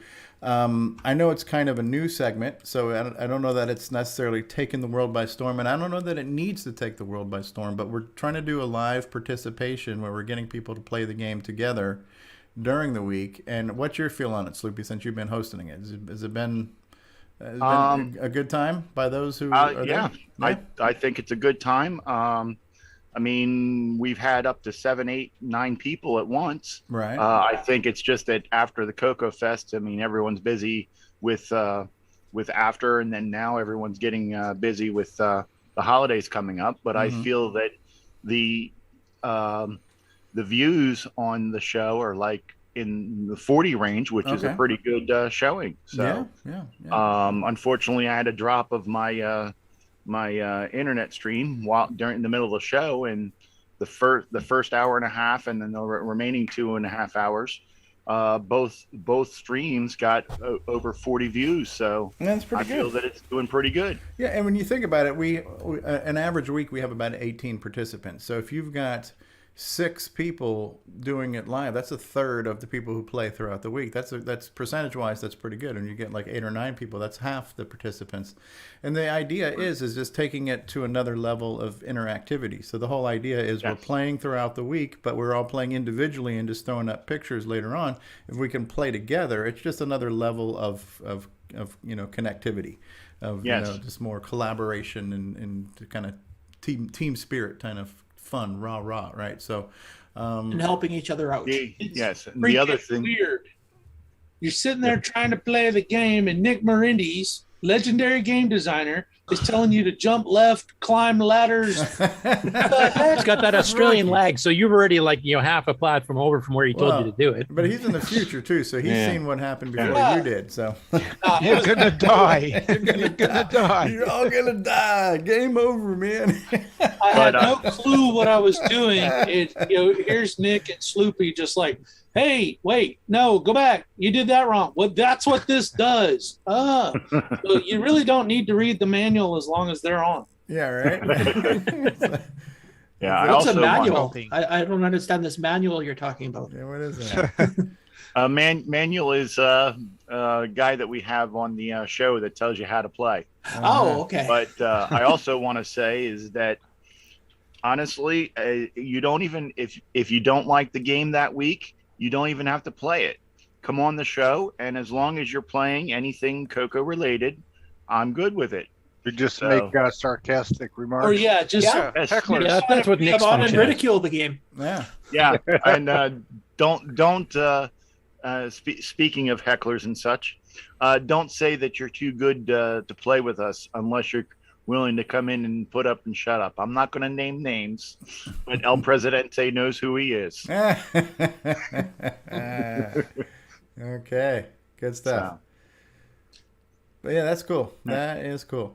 So L. Curtis Boyle, do we have game on related news that we can just keep the very short one so we can go straight into it? Straight short news. All right, take it away, L. Curtis, with the game related news. Oh, professional intro. Oh, we're still Not on for the the same game topic. Yeah. So if you remember last week, we covered all those MC-10 games we found that Japanese site has been doing. And there was one that was on the CoCo, but not on the MC-10. That has been fixed this week. Okay. So this is the MC-10. I'll just play a little bit of it here, but this is a clone of Xevious. Get out of town. Impetus. They make pills for Impetus now, don't they? Oh, that looks very Xevious-y. Ooh, there's the bad guy. Oh, I like the kind of spray pattern of dots to look like landscape. Simulate like ground, etc. Yeah. Definitely a forest. Ooh. Now this one, because probably single button, so you can't delineate between firing and bombing, right? So it's just... And because it's so multi-platform, like for literally dozens of systems and fairly obscure ones in some cases, I think they probably have the lowest common denominator. That Right. All their games Okay, are so now we designed went for. from some like grass or tree stuff to some solid objects here. Like I said, this game's giving Gunstar a run for its money. Yeah, it kind of looks like it. Well, he managed to cram it into like 20K. So I Yeah, mean, right. you know, Nick's a pig with RAM. So. Crikey. But still, Jim Gerrie made some pretty good comments in the MC-10 group on Facebook. You see, we've doubled our ML game library in the span of a week. Yeah. So this is the MC-10 version. Yeah. That's impressive. So I've been looking at. It looks like most of the CoCo versions require 32K and run in P mode 3. Okay. Most of the MC-10 versions, well, all the MC-10 versions run in P mode 1 because that's all they could do without modifying the motherboard. So. Right. It's a bit lower res, but functionally and the graphics are very similar, just not quite as So detailed. do you have video of the CoCo 2 version too? Will this be going up on Cocoa Pie too, eventually? That's a question for Ron Klein. I don't see why it couldn't. It could just be I mean, they're all added free to- downloads, free Yeah. WAVs, so definitely could. Ron's been maintaining the links to repositories and whatnot, so. Oh, here's the CoCo version right there. Okay, slightly higher. So this is a res. download page. It's got the system on the left and any system requirements. MC-10 needs a 16K upgrade. CoCo needs 32. Loading instructions, what you have to do, and the release date. So if you want to see... Clodum exec. Would this have played on the FM7? That might be one of the systems on here. I can't remember. Impetus.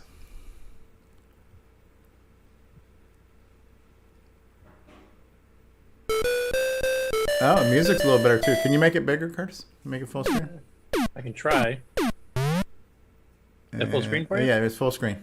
Okay. Okay. So it looks like the frame rate's a little bit smoother on his horizontal scrolling. Graphics are definitely higher res, which looks good. Yeah. Sound effects are about the same, but yeah. Yeah, the sound effects are a little bit better because of the 6-bit. Yeah, the music sounded cleaner. Even had some decay and attack on the music there with the 1-bit version doesn't have.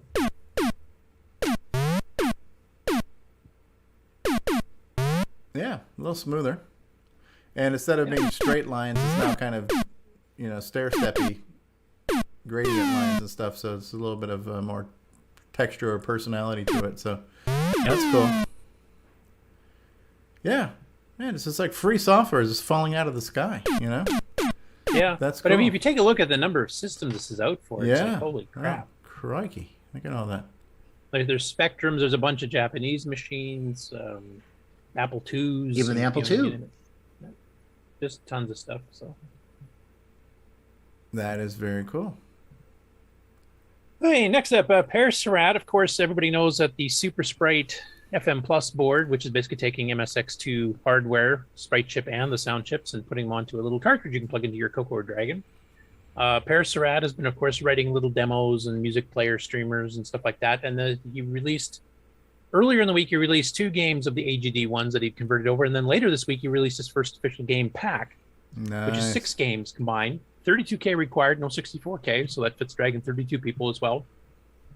Now this was a bit of a surprise. 6 or 9 is required for it, so you will need to compensate for the MSX2 faster clocks. Interesting. Okay. Yeah. So I haven't had a chance to try these because I believe MAME actually emulates this now, but here's the 6 games that are currently ported over, and I'm sure Nice. he's working on the other ones even as we speak. But any of you guys that have this board, and I know some people in the audience do have it, I would love to see some live gameplay footage on the show at some point, maybe next week or the next couple of weeks to This kind of see what is it looks and emulatable sounds like. in MAME. So you can run the Dragon or the CoCo with this board in MAME, and you can even do it from the CoCo Pi. Yeah. So, But I would like to see it running on real hardware. yeah, just for sure. For shizzle. Cool stuff. So if you want to grab those, you can actually go download them from Dragon Plus Electronics, which is the place that actually sells the SuperSprite FM Plus board, John Whitford's site. So nice.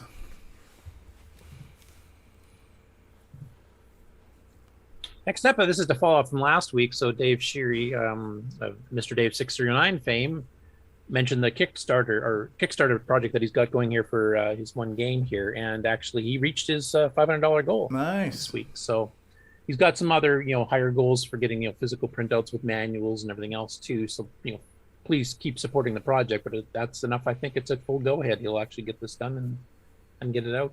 And he's also working on some hardware to go along with it too. So Very nice. When we get closer to that, we'll have them on as a follow-up. And the next up, we got Jim Gerrie, of course, ported that game we were talking about. No, I'm just kidding. He just did a different game. This just in. Jim Gerrie has ported the universe to the MC-10. Yeah, 3D Space Wars has been converted in the span of 5 minutes. Now, this is a game called Peepers, and this was originally for the Sinclair ZX81, and originally published in a magazine called ZX Computing in the August to September 1983 issue. So I'll play a little clip of that. Creepers, where'd you get those peeps? You are the thing with the green background. To move left. Okay. Crikey. Oh, that's cool. I see what we're doing here. We got some semi-graphics, but then we also have some text graphics. So you have like the letter O on the orange background. Shooting some lasers. And I get no pew-pew sounds here. Pew, pew, pew, pew, pew. Yeah, I've got the sound turned on, so maybe it doesn't have sound in here. Stevie will come to your home and make the sound effects for your game. No multi-pack required. Much to your horror. Pew, pew. Pew, pew, pew. I like the exclamation points for your laser fire. Pew. Yeah. Laser. Freaking It's kind of like that Defender style, breaking apart blind. So is this a laser pointer shooting the cats in the windows? Ow. Way to bring it to a dark place, Luke. Oh, Karen says this actually caused the basic interpreter to trigger a bug in XRoar, which is now fixed. So Jim Gerrie's code is breaking the emulators. He's like another Simon Jonason in the making here. Pew, pew, it's working. No, he's not breaking. He's working to troubleshoot. I'm curious, 6E, Karen, what exactly did it break? That it broke basic that in your emulator. I'm kind of curious what kind of weird thing did that cause? So basically, this is taking out the Hollywood squares. Is that what this game is all about? Jim J. Bullock. Pew pew.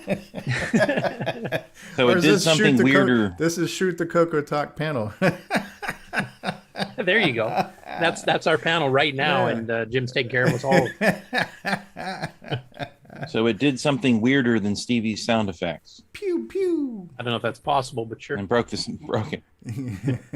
Anyway, that's it for Game On News this week. It's been a light week after all those MC-10 games last week. So that's it for Game On News. Feels like we just started. Nice.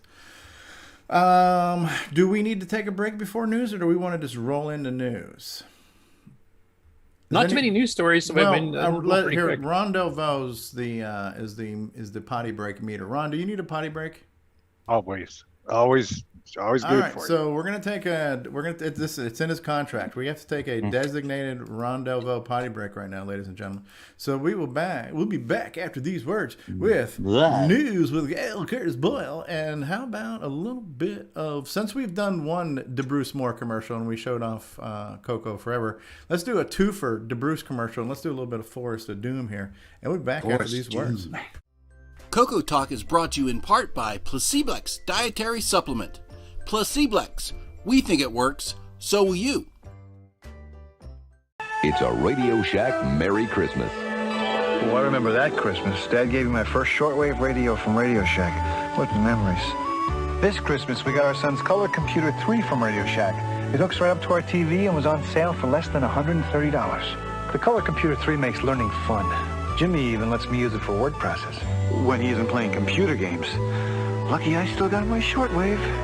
Save $70 on the sale-priced Color Computer 3, only at Radio Shack. Hey, this is Bruce Moore, author of Force of Doom, and you're watching the original gamer, Stevie Stroke. Only the bravest souls enter. Only the most cunning return. Defeat innumerable monsters to ransom the king's scepter, stolen by the evil wizard. Your sword, shield, and wits are your only allies. Pray you find a magical inn as your only respite in the forest of doom. For the Tandy Color Computer 1, 2, and 3. November 2017, if you dare.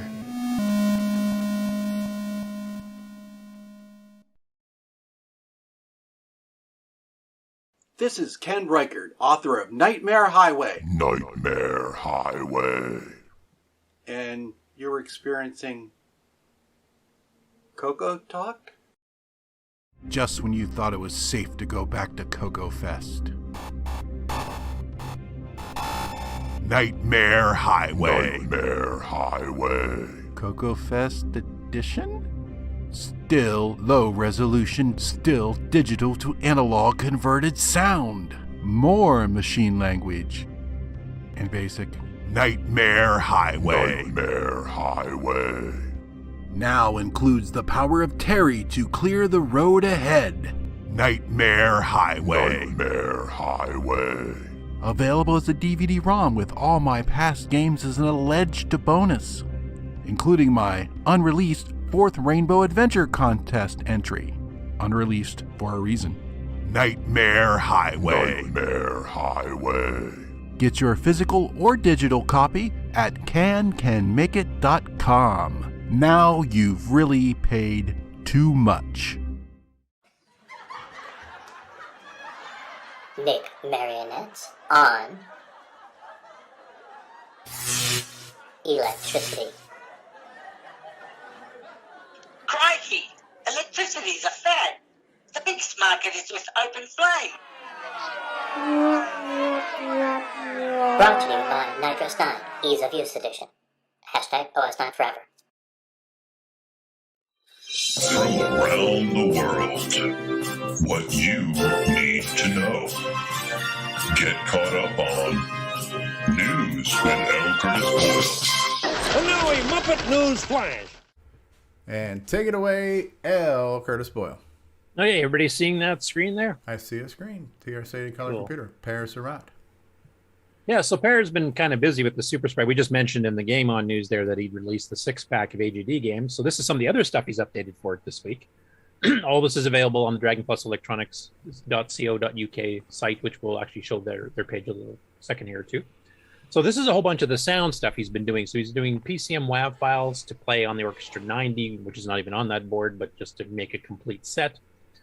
He's got stuff for the 2 YM chips. He's got stuff to convert MP3 files over. Collections of songs, like a couple dozen per disc type thing.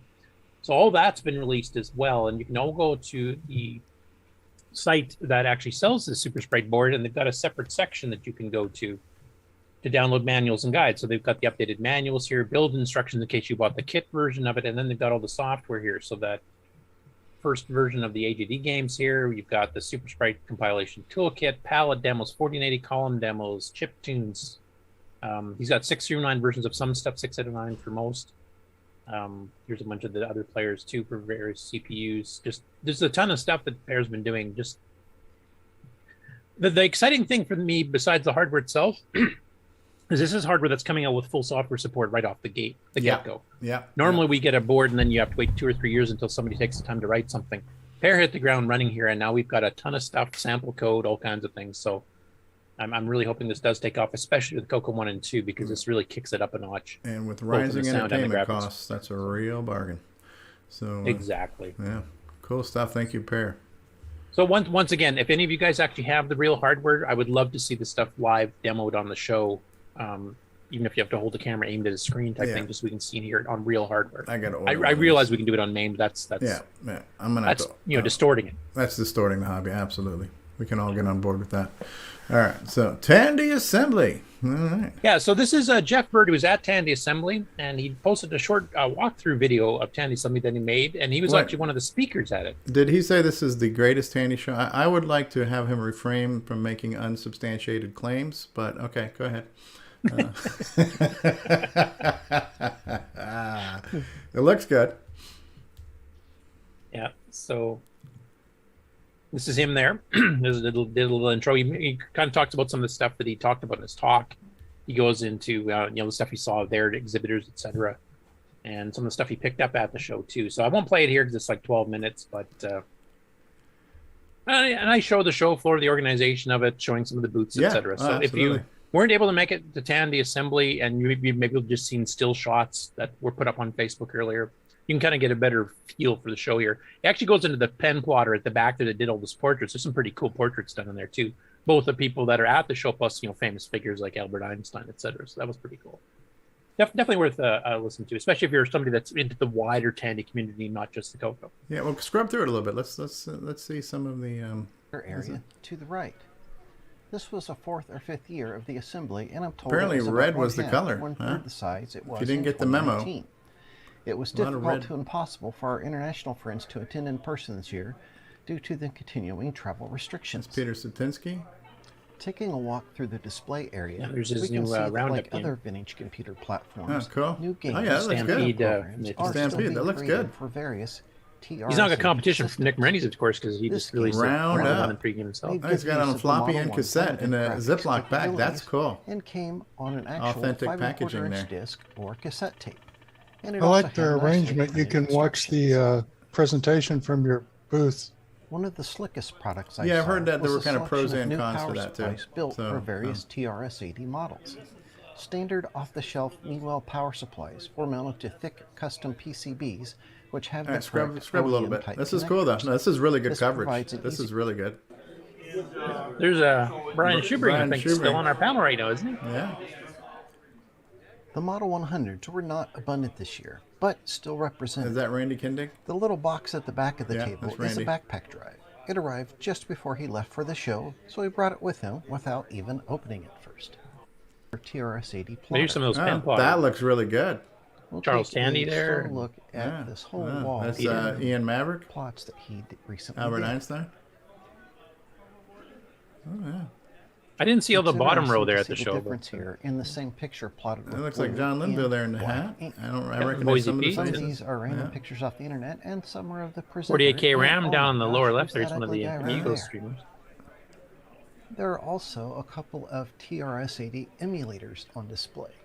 This is the Pocket Tris board, which was built using a ESP32 module to keep it relatively inexpensive. -01 project. It's open source. I'll cool. put the link below. Very cool.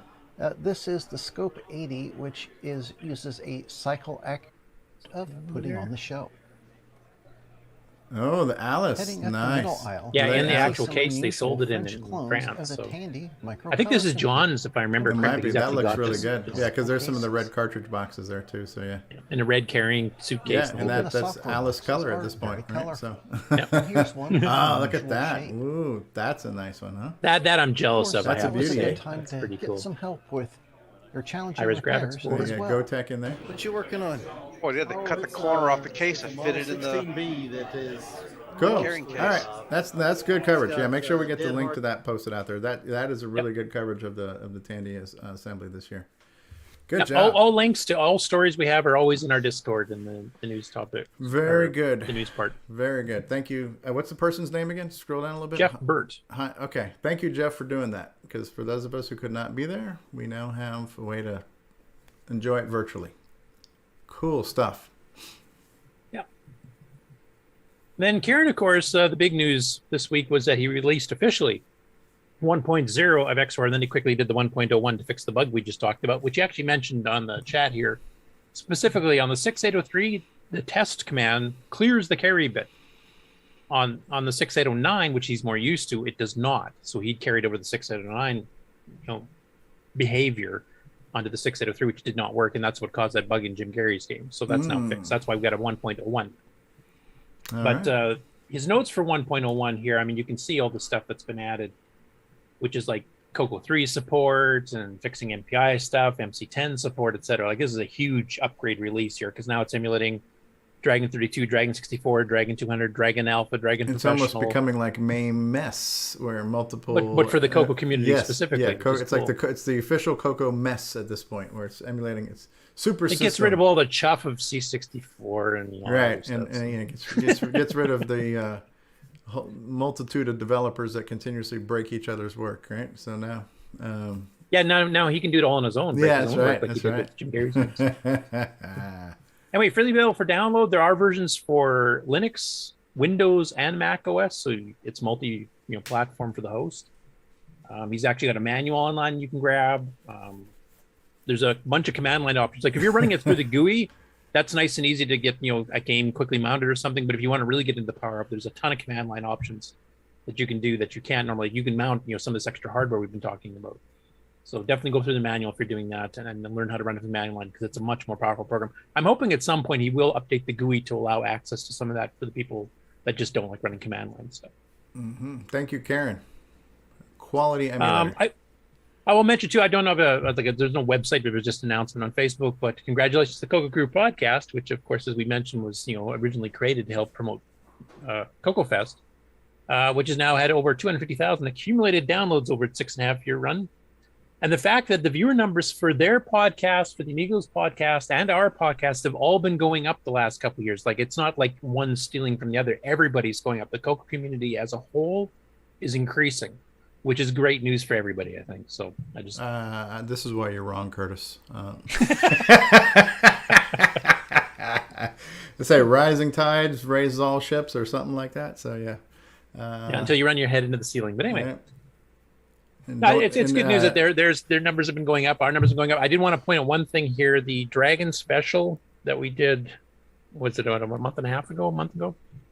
If you combine, like, that one was where we had technical problems and it got broken up into 4 or 5 parts, and you had to put it all back together into a 6-hour, cohesive show.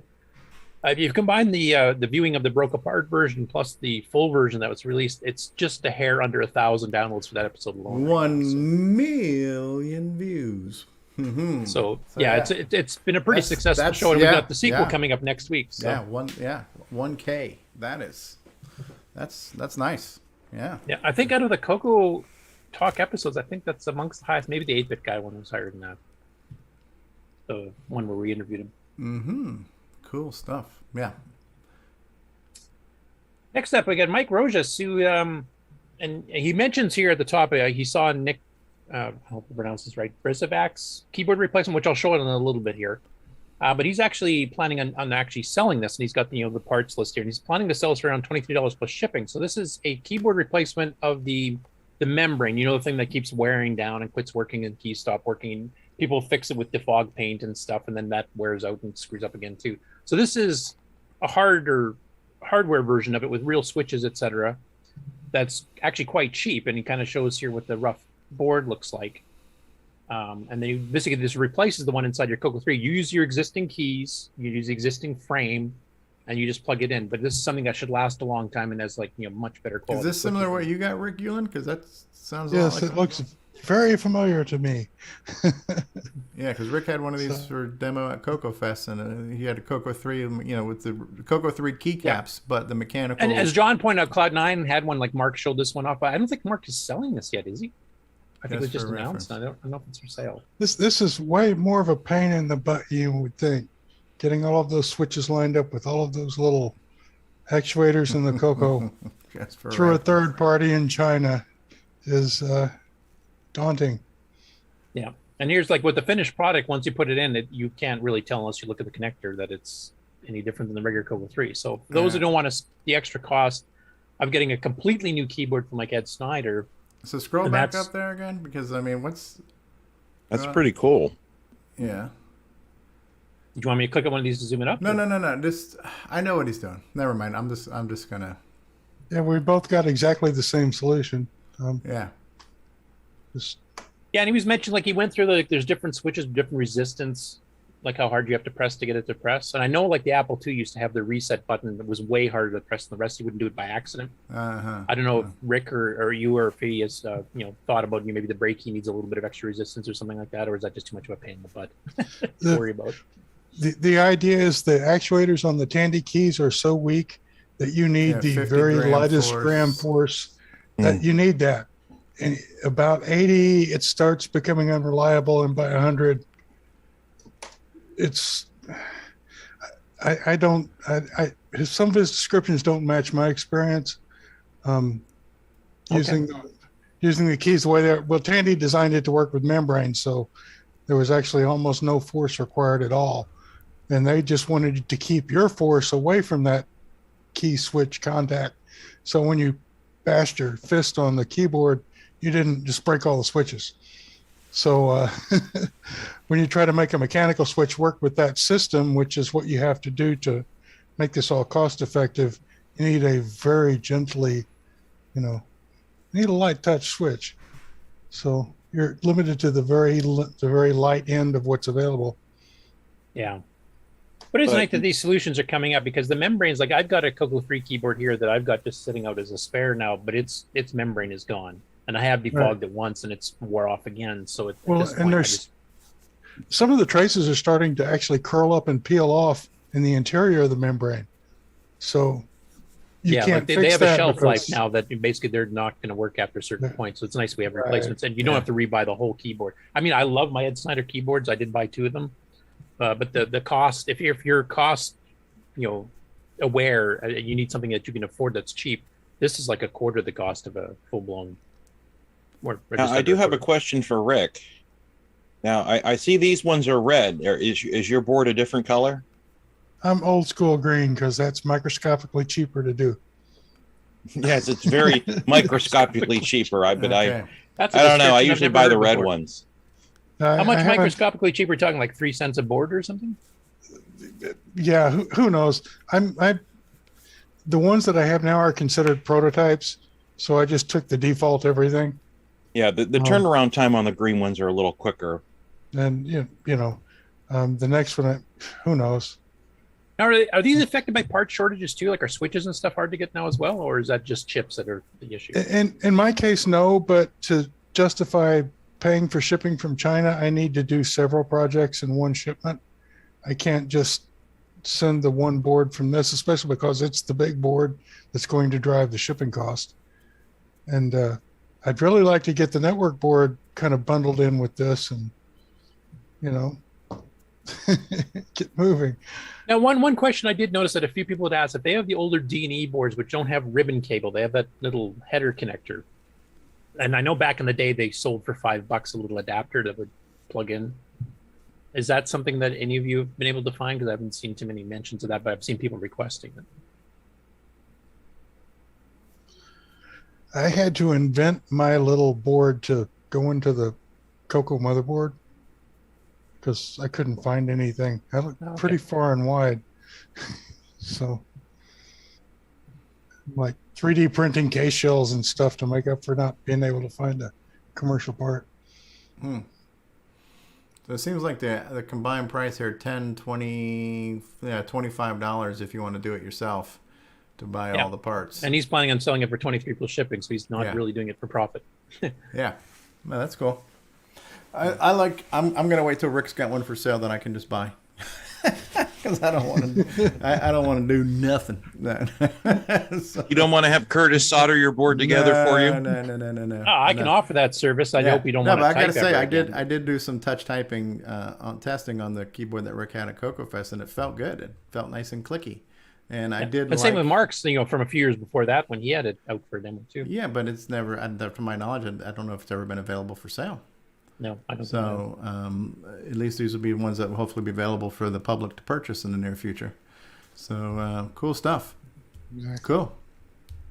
And then the Nik Brisevac version, this is kind of an oddball one. So he kind of did this himself just to get a working keyboard because his wasn't working at all. Hold my beer. Wow. Look at that. Look at that. But you notice the lack of a space bar. So people were asking, like, where's your space bar? That little gray thing on the far right, lower right corner, that's his space bar. So he just basically had to get something working so he could type period. So he just like hacked together with whatever he had kicking around. That's cool though. Interesting. Yeah. I like look at the back there. Let's take a look at the bodge wires. Look at that. Oh, look at it. Wow, look at that spaghetti. Look at those bodge wires there, huh? Yeah. And one day that's something I would never tackle tackle my entire life. And one of those wires will be flying loose, and you'll have no idea where it came. Especially with my soldering skills, it might be connected to 4 keys at once. Oh my! But anyway, that was what inspired Mike to put up his version here. So this was just kind of a hack job he did to get a working keyboard. He said he could have properly rewired it and stuff, but he just kind of jury rigged it as much as he could just to get something functioning so you could type again. That's cool. So that's proper hackery, I think. That is right there. It's in the spirit. Next up, Jason Oakley here has posted an export script written in Lua, which is to be used with the, I'm not sure how to pronounce this, Aseprite sprite editor. So he originally wrote it for the VZ200, which actually uses a VDG, which shown that in before. And in fact, I think that's one of the ports that the MC-10 game we showed earlier is actually for that same machine too. So basically, it's a sprite editor designed for some of these older machines, and he's got this port of a script here to port it out in EDTASM-friendly FCB statements, because that's not what the VZ200 uses in its assembly language. So now it'll actually export FCBs ready to go, but you can actually edit this stuff on an existing editor that's fully debugged and been out for years, and then just jam your sprites out from there, and then run this quick script, and it'll actually make it importing friendly into EDTASM. So for those of you that are using that type of a tool for drawing your sprites for 4-color modes, etc., mode 1s and 3s, maybe that's what the guys in Japan are using. I have no idea, but that's a nice free download you can get off his GitHub. And he's got the little bit of details here, including this actual script itself. Kind of goes through. This is what the VZ200 assembly looks like. It uses DB, data byte, and of course we use FCB for single byte. So nice little tool for those writing games, etc.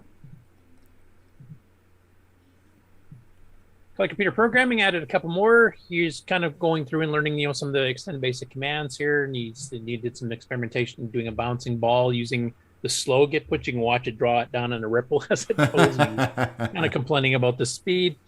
And then he did a page flip just between two to show how much faster that is if you're just doing a quick animation of the ball bouncing back and forth.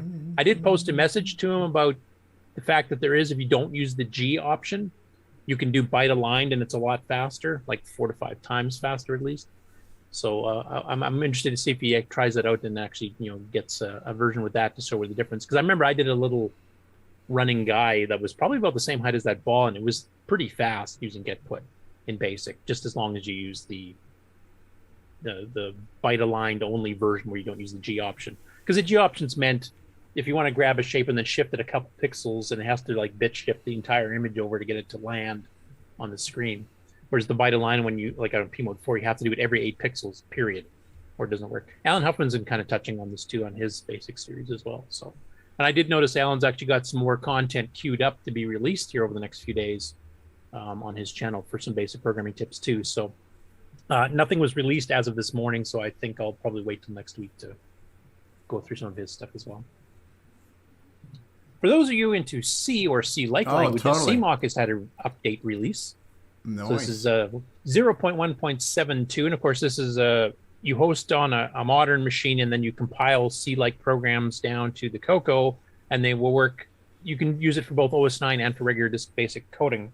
And there's been several games released, including by the author Pierre Serrat himself.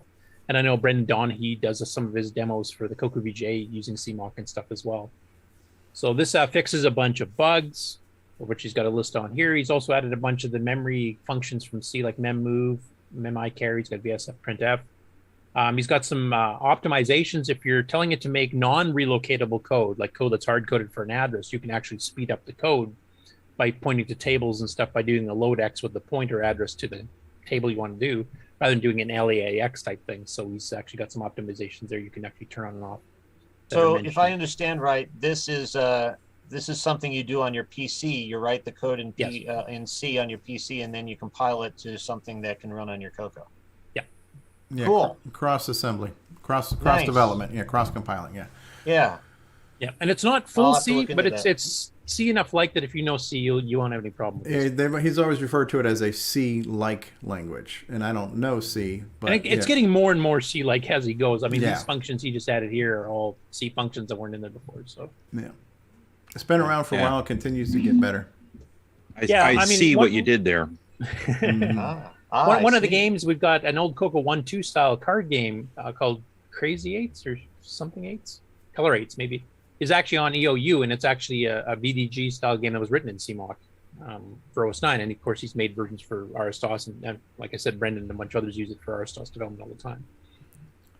I believe, to be more politically correct, we could just refer to it as a mentally duressed card game. So cool stuff. CMOC coming Insane along. Eights, that's what I'm. Ooh. Next one up. 8 bits in the basement, whom we've actually had on the show before. He hasn't been on in a while, and he's been kind of busy over the summer, so he's kind of like back that into screen things. there.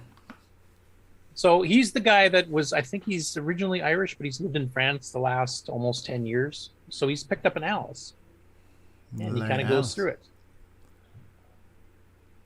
And he's got the original, cardboard box. He doesn't have the big fancy suitcase like John Linville picked up here, but that's cool. Kind of goes through like what you get with it. Le Micro.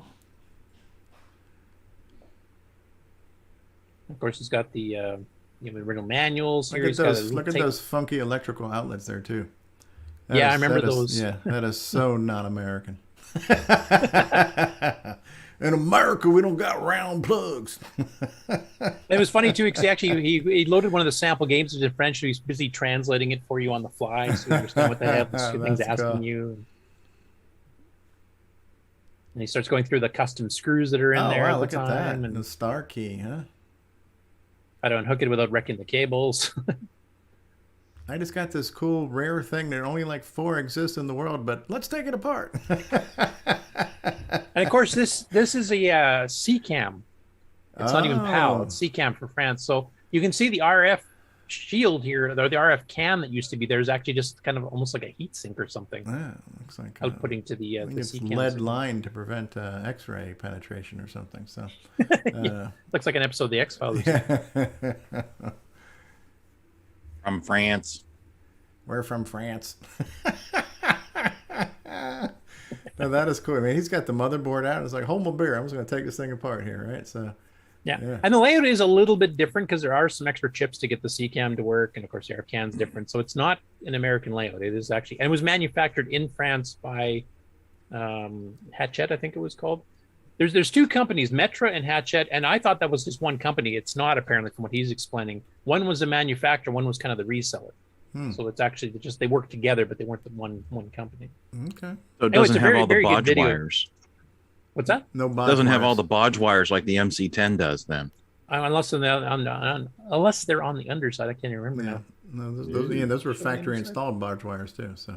There's the bottom. There you go.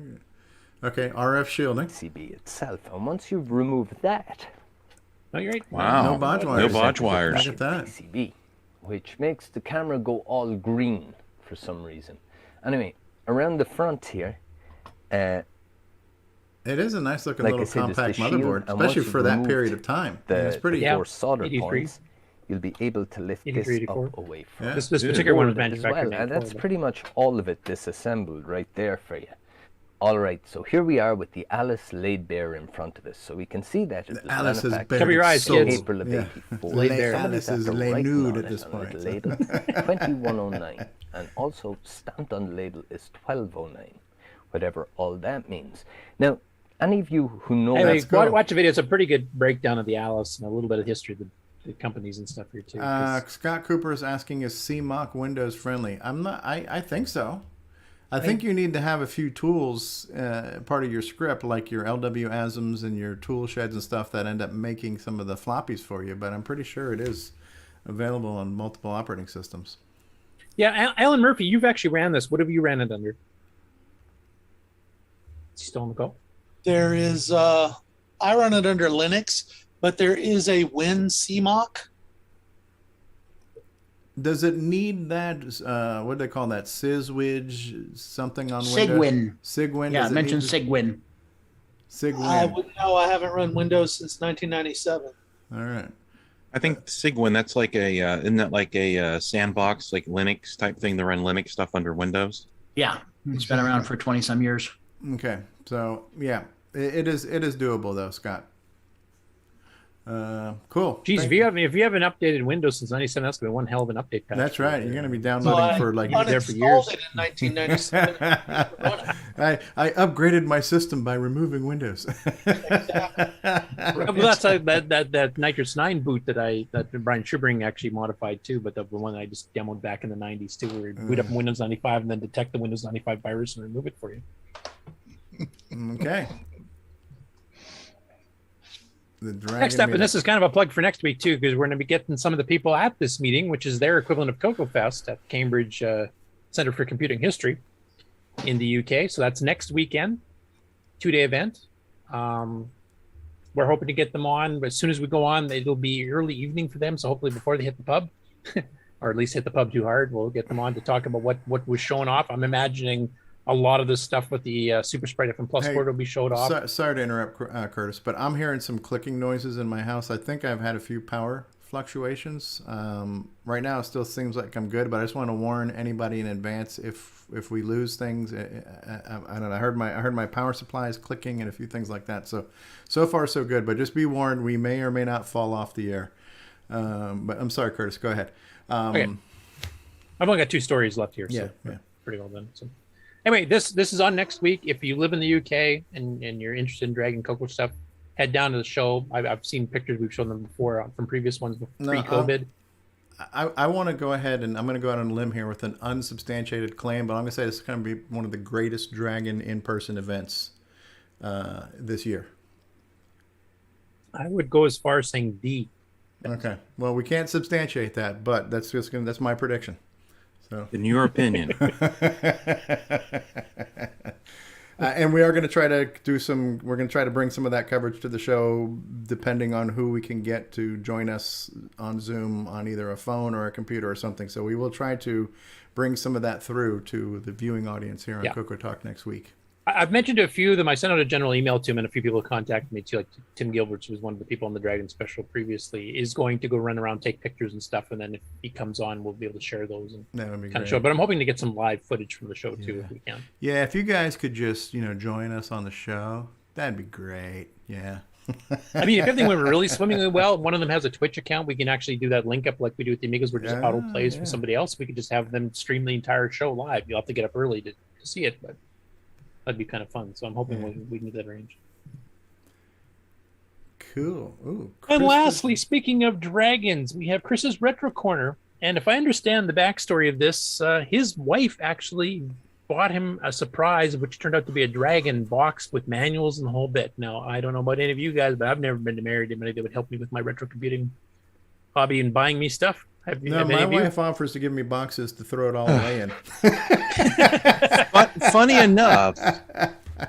Funny enough, last year for Christmas, I got that Coleco Atom. So from Sarah. Mark Overholzer's wife or wife to be got him surprise tickets to go to CoCoFest and all kinds of stuff. So there are some significant others that are supporting of our hobbies. So what I'm saying is I'm extremely jealous of you two. Yeah. So just bugger off. I gotta tell you, I told my wife that next week we're having the show on the Dragon, and I said, "Do you know what the Dragon is?" And she goes, "Yeah, you have one in your room there."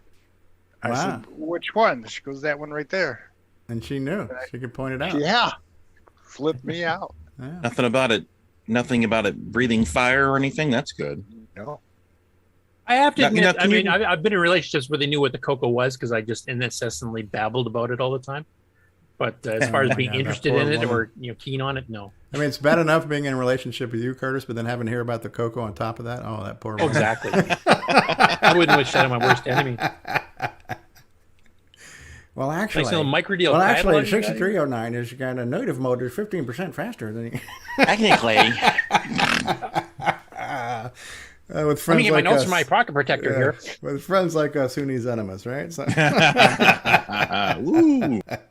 Hey, my Missy allowed me to use her car to drive all the way to CoCoFest. So yeah, man, my lights blinking right now. I got all kinds of stuff here.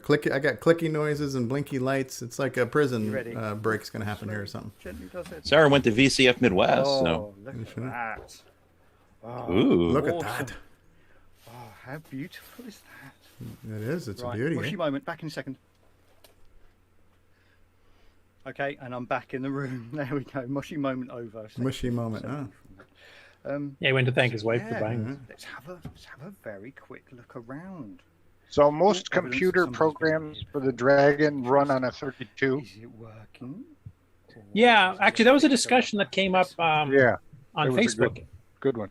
And also on the World of Dragon Archive, I think it came up too. We were asking how many games on the Dragon required 64K because the Dragon 64, of course, came with one. And I know Karen had mentioned he only remembers one. So the 64 came out fairly late in the Dragon's life, and then they went bankrupt literally a couple months later, and then got sold off to Eurohard. But the thing is, it didn't last long enough for a 64K market to really grow, so they never really got any 64K. The one exception, of course, was OS9. That was one of the reasons the Dragon 64 came out. They were doing OS9 level 1. So you're telling me they didn't get Sailor Man? No, they didn't get Sailor Man. They didn't get any of the Diecom. They got none of the Sundog. They got none of that stuff. Lord, I love my Sailor Man. That's Stevie's 64K RAM test, the Sailor Man. That's right. Yeah. And now I know Pere Serrat and I, because I did some of those optimizations for like Gantlet and stuff like that. He's actually ported some of those back to the Dragon, so they have a few of those now. But I didn't realize the Dragon didn't really have a 64K scene. Almost every single Dragon program is 32K period. Right. Required. And there's a lot of stuff they're missing from what we did, because the CoCo 1 and 2 by 85, 86, almost everything was 64K. You didn't see too many 16K or 32K titles anymore. Now, you remember when Model 1 CoCo had 32K and I think we need to try to I'm sorry to do this, but I think we need to try to wrap this up, because I'm watching my internet get flaky on me too. I don't know if we're going to lose the stream. I don't know if and if we're close to wrapping up, then maybe we wrap up. If we're going to be longer, maybe we get a backup, but I'm predicting a loss of internet here or something. Thanks. Okay. Sorry about that, Ron. Yeah, this is my last story. So okay. No, but I was watching my stream light go from red to green to orange, and so I just don't know if we're going to lose everything. So okay. Anyway, this is a cool video for somebody who's really genuinely excited to be getting a Dragon in the mail. Was not expecting it. So definitely go check that out. And as Ron was mentioning, like there's been no 64K real software, especially games on the Dragon, and I think Pere and I might try to work on getting some more of the stuff, like Sundog and some of the other Diecom titles that haven't been ported over, and a bunch of the other ones from other companies too. Try to get them ported over so that they can enjoy that software like we did. And I know that Return of the Beast, that Stewart, if he finishes a 64K version, which has a bunch of extra stuff in it, that'll be one of the very few other games, like an original game that's been done for the Dragon 64K. If you guys are watching this live, let me know if we're still on the air, because now we're green again. I don't know, and I apologize, Ron, for cutting you off. I was getting panicky because everything was noisy and clicky, and my screen was going red on the stream. I didn't want to lose the whole show. Okay, so Karen says no, but very little in the way of games that used it. Yeah. All right. Well, since we're still on the air, we were predicting this was going to be a short show, and wasn't certainly trying to rush it or shortchange it, but we can at least talk about the length of the show and the time of the show, because we brought this up last week on the air, and we had some people chime in the CoCoTALK lobby. Most people say we like things how they are. We like the news. We like the Game On Challenge. Don't change things, this and that and the other, which is great. It's good to know that people like. Okay, so Sixty says no stream issues from his point of view. That's good. Thanks, Karen. So the good news is kind of resounding. Everybody loves Game On. Everybody loves the news, right? So those are good segments, and I don't think we need to change the time. I don't think we need to do anything. I just think what we're going to probably just do is on the times where the show looks like it's going to be running later than 5 o'clock, we'll have to find a time to hand off the stream to a backup streamer. We'll take a commercial break. We'll get somebody to come in and pick up the stream, and then the show will resume within a minute to a minute and a half from the time one stream ends and another stream begins. For me, I would like to be able to part from this show by 5 o'clock Stevie time on normal occasions, and then because I've got family and dinner and stuff like that to take care of.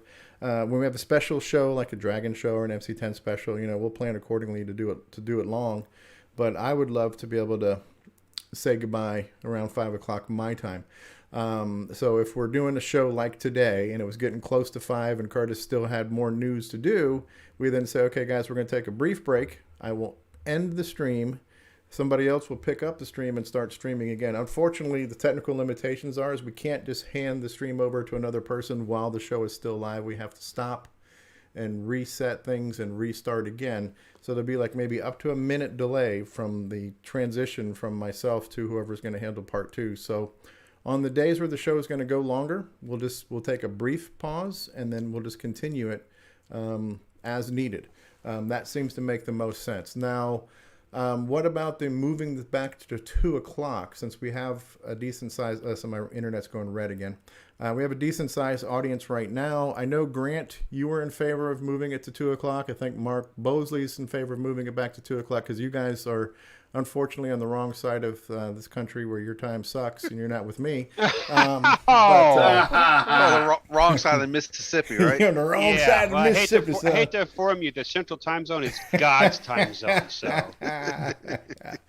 You're on the wrong side. So we may or may not bump the start time back to the old 2 o'clock time. If we do that, we'll do it probably after the new year. Yeah, I mean, we've got a lot of guests ready, booked So and we'll stuff. I probably don't want do to it have to get everybody switched again. maybe late January or February. We may bump the show forward an hour. Bruce Moore says he likes it earlier. I like it earlier because if we start sooner, we can still go long, and I can still be I can get a 4-hour show in if we start at 1 o'clock. 8 Bits in the Basement says, and by the way, great Alice video there, 8 Bits. Don't change a thing, but if the start time move back to 2, that would be cool for me. We say send votes and send your complaints and everything else to CoCoTALK and CoCoTalk.live or do it in the CoCoTALK lobby. But it seems like everybody loves the show. Don't change a thing. Don't break anything. So we were talking about maybe making these different segments at different days or different times. Nobody's in favor of changing the time or the day, pretty much, other than we might move it forward an hour. But in order to accommodate everyone's schedules, there may be times where the show will have to be broken into 2 parts, and we'll pick a logical separation time. Like maybe we'll finish the Game On news, we'll take a break, we'll hand it over. Part 2 we'll pick up with regular news and so on. So that's going to be the worst case, is that some shows will be broken into 2 pieces. You can still watch it live. There'll be about a minute delay before the second stream kicks back in again. Yeah. The other thing, of course, is that I'm scheduling guests less often, or at least trying to. So that we don't have like 2 or 3 weeks where we have long shows with a long interview, and then you have to catch up 3 weeks of news because we skipped it the previous 2, right? And then you just make the show that much longer again. So with these spacing them out, I have noticed the shows have started to get a bit shorter again. Yeah. And of course, some guests we know are going to be super long, some guests won't. So yeah, and you don't. And here's the thing: you don't. It's nice to say. I can say in an abstract statement like 3 hours should be an average show length, and that's probably true.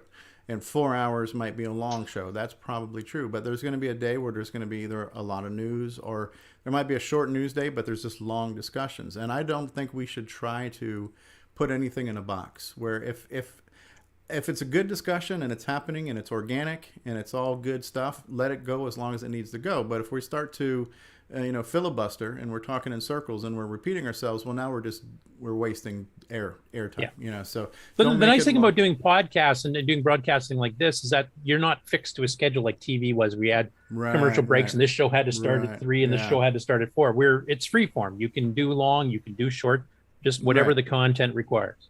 Oh, it's all recorded, so you can always bail out early and come back later. Right. Yeah. So the problem is, because we are literally having a global audience, not only on our panel, but the people who are watching it, we there is no perfect time. There is no single perfect time, even in America. But there's definitely not a perfect global time. But this 1 to 2 o'clock ish has worked out for most of the world, with the exception. Now, if the rest of you guys ditch daylight savings, that would help. Like hurry up and catch up, world.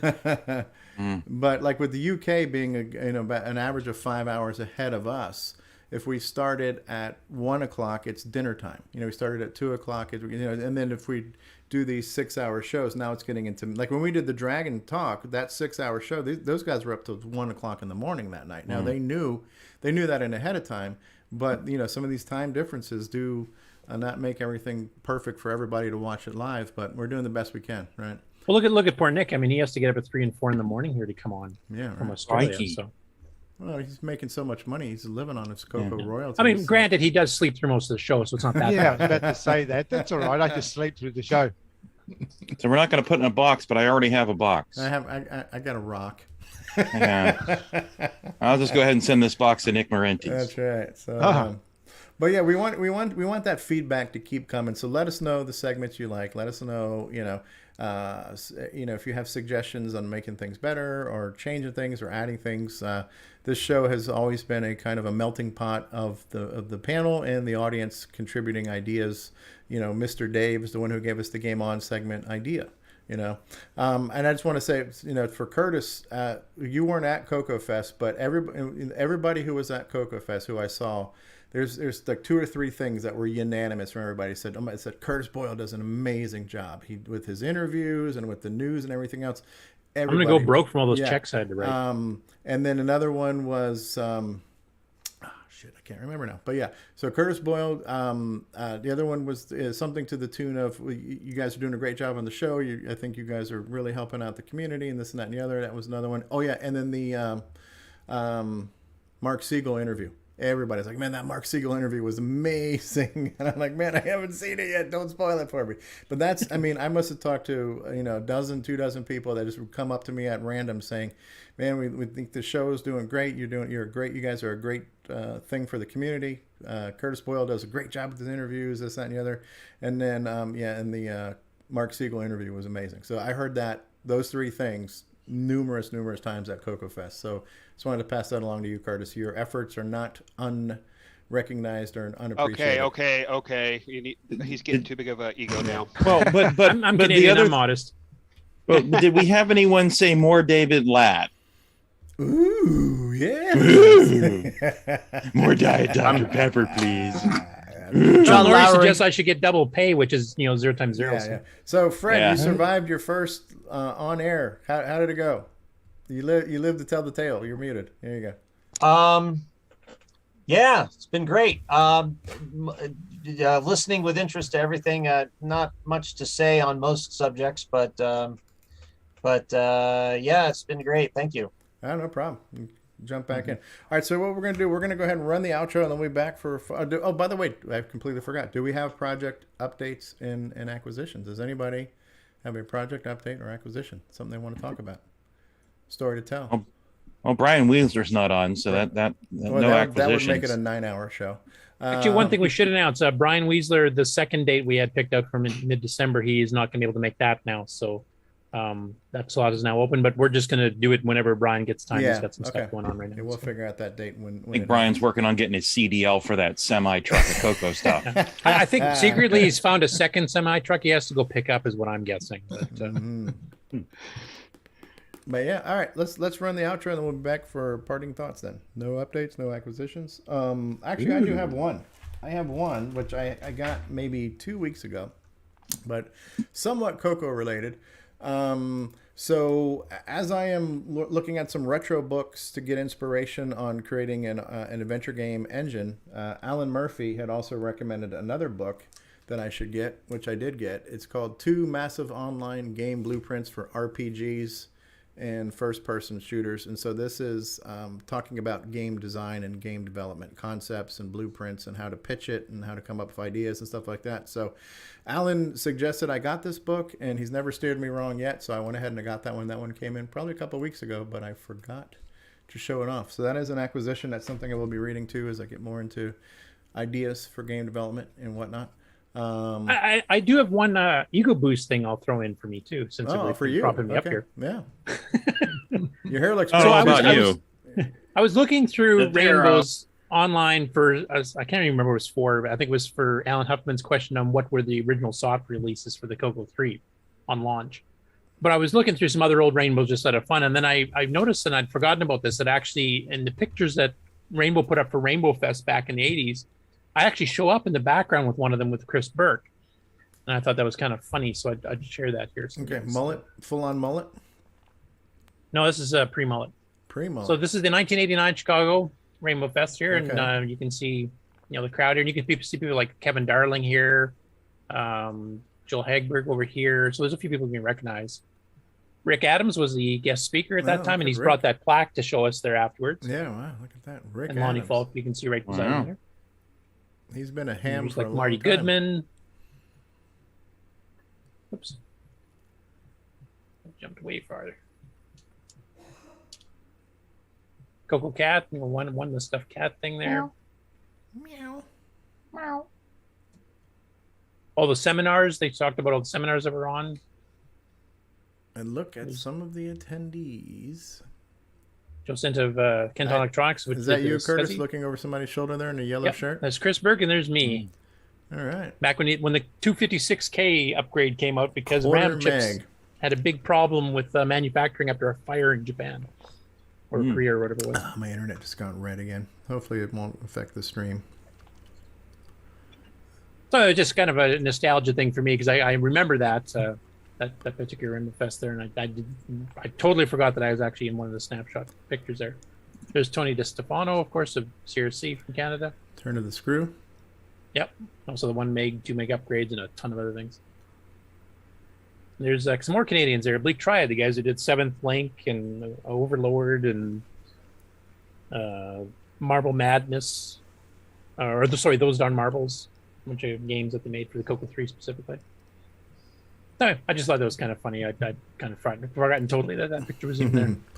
Yeah, my internet's getting a little flaky. Hopefully the stream's still going out. Stevie, you are flaky. Thanks, Grant. Cool. Well, thanks everybody for being on the show. Thanks for being here, Fred. There is one other acquisition. What is that, Sloopy? The giveaway that we did a few weeks back for the Drive Wirelessly. Micheal Pittsley, who got it? Yeah. Yes, he just received it today. All right. So what did you do? Put it on a snail? No, unfortunately, I was planning on shipping it on my way to CoCoFest, and by the time I was actually able to get to a post office, it was closed, and then it got packed up and stuff, and I forgot it, and then I was unpacking and found it and got it out last week. There you go. Well, it got there, and that's all that matters. And I'll offer an open invite to Micheal Pittsley that once it gets installed and gets it up and running, he should pop on the show and give us a review. Yeah, Michael, absolutely. We have real low standards here, so you'll definitely you'll make. And remember Sloopy Malibu for all your shipping needs. When it absolutely positively needs to get there eventually at some point in time. Hey, just because I put the standard bar on the ground. When 4th class someday delivery is too fast, just hang on to Sloopy. He just ties it to the bottom of a pigeon's toe and just lets it go.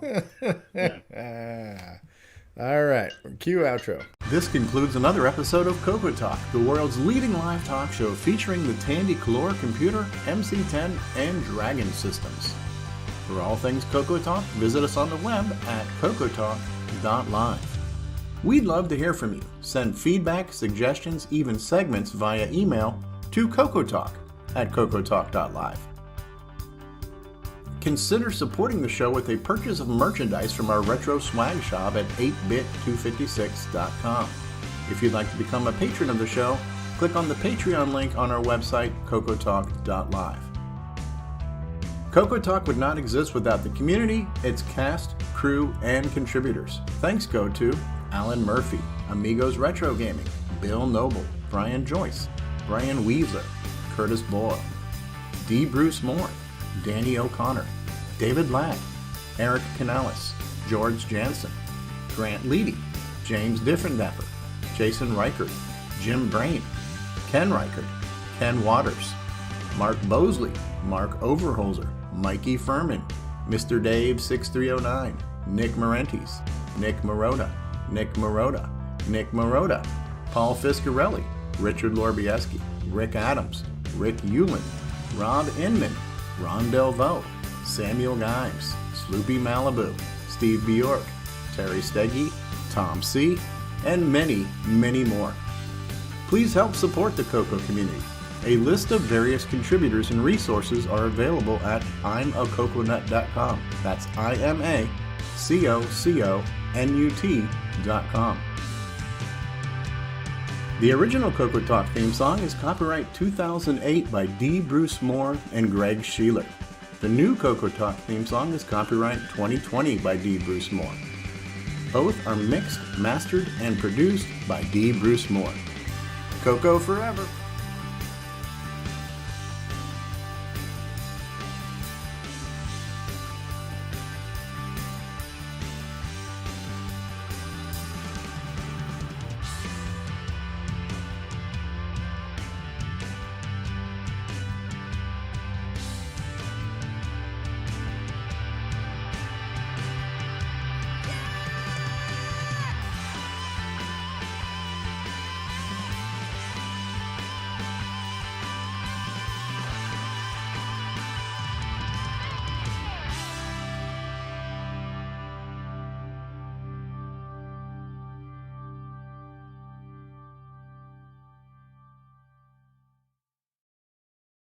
Believe it is.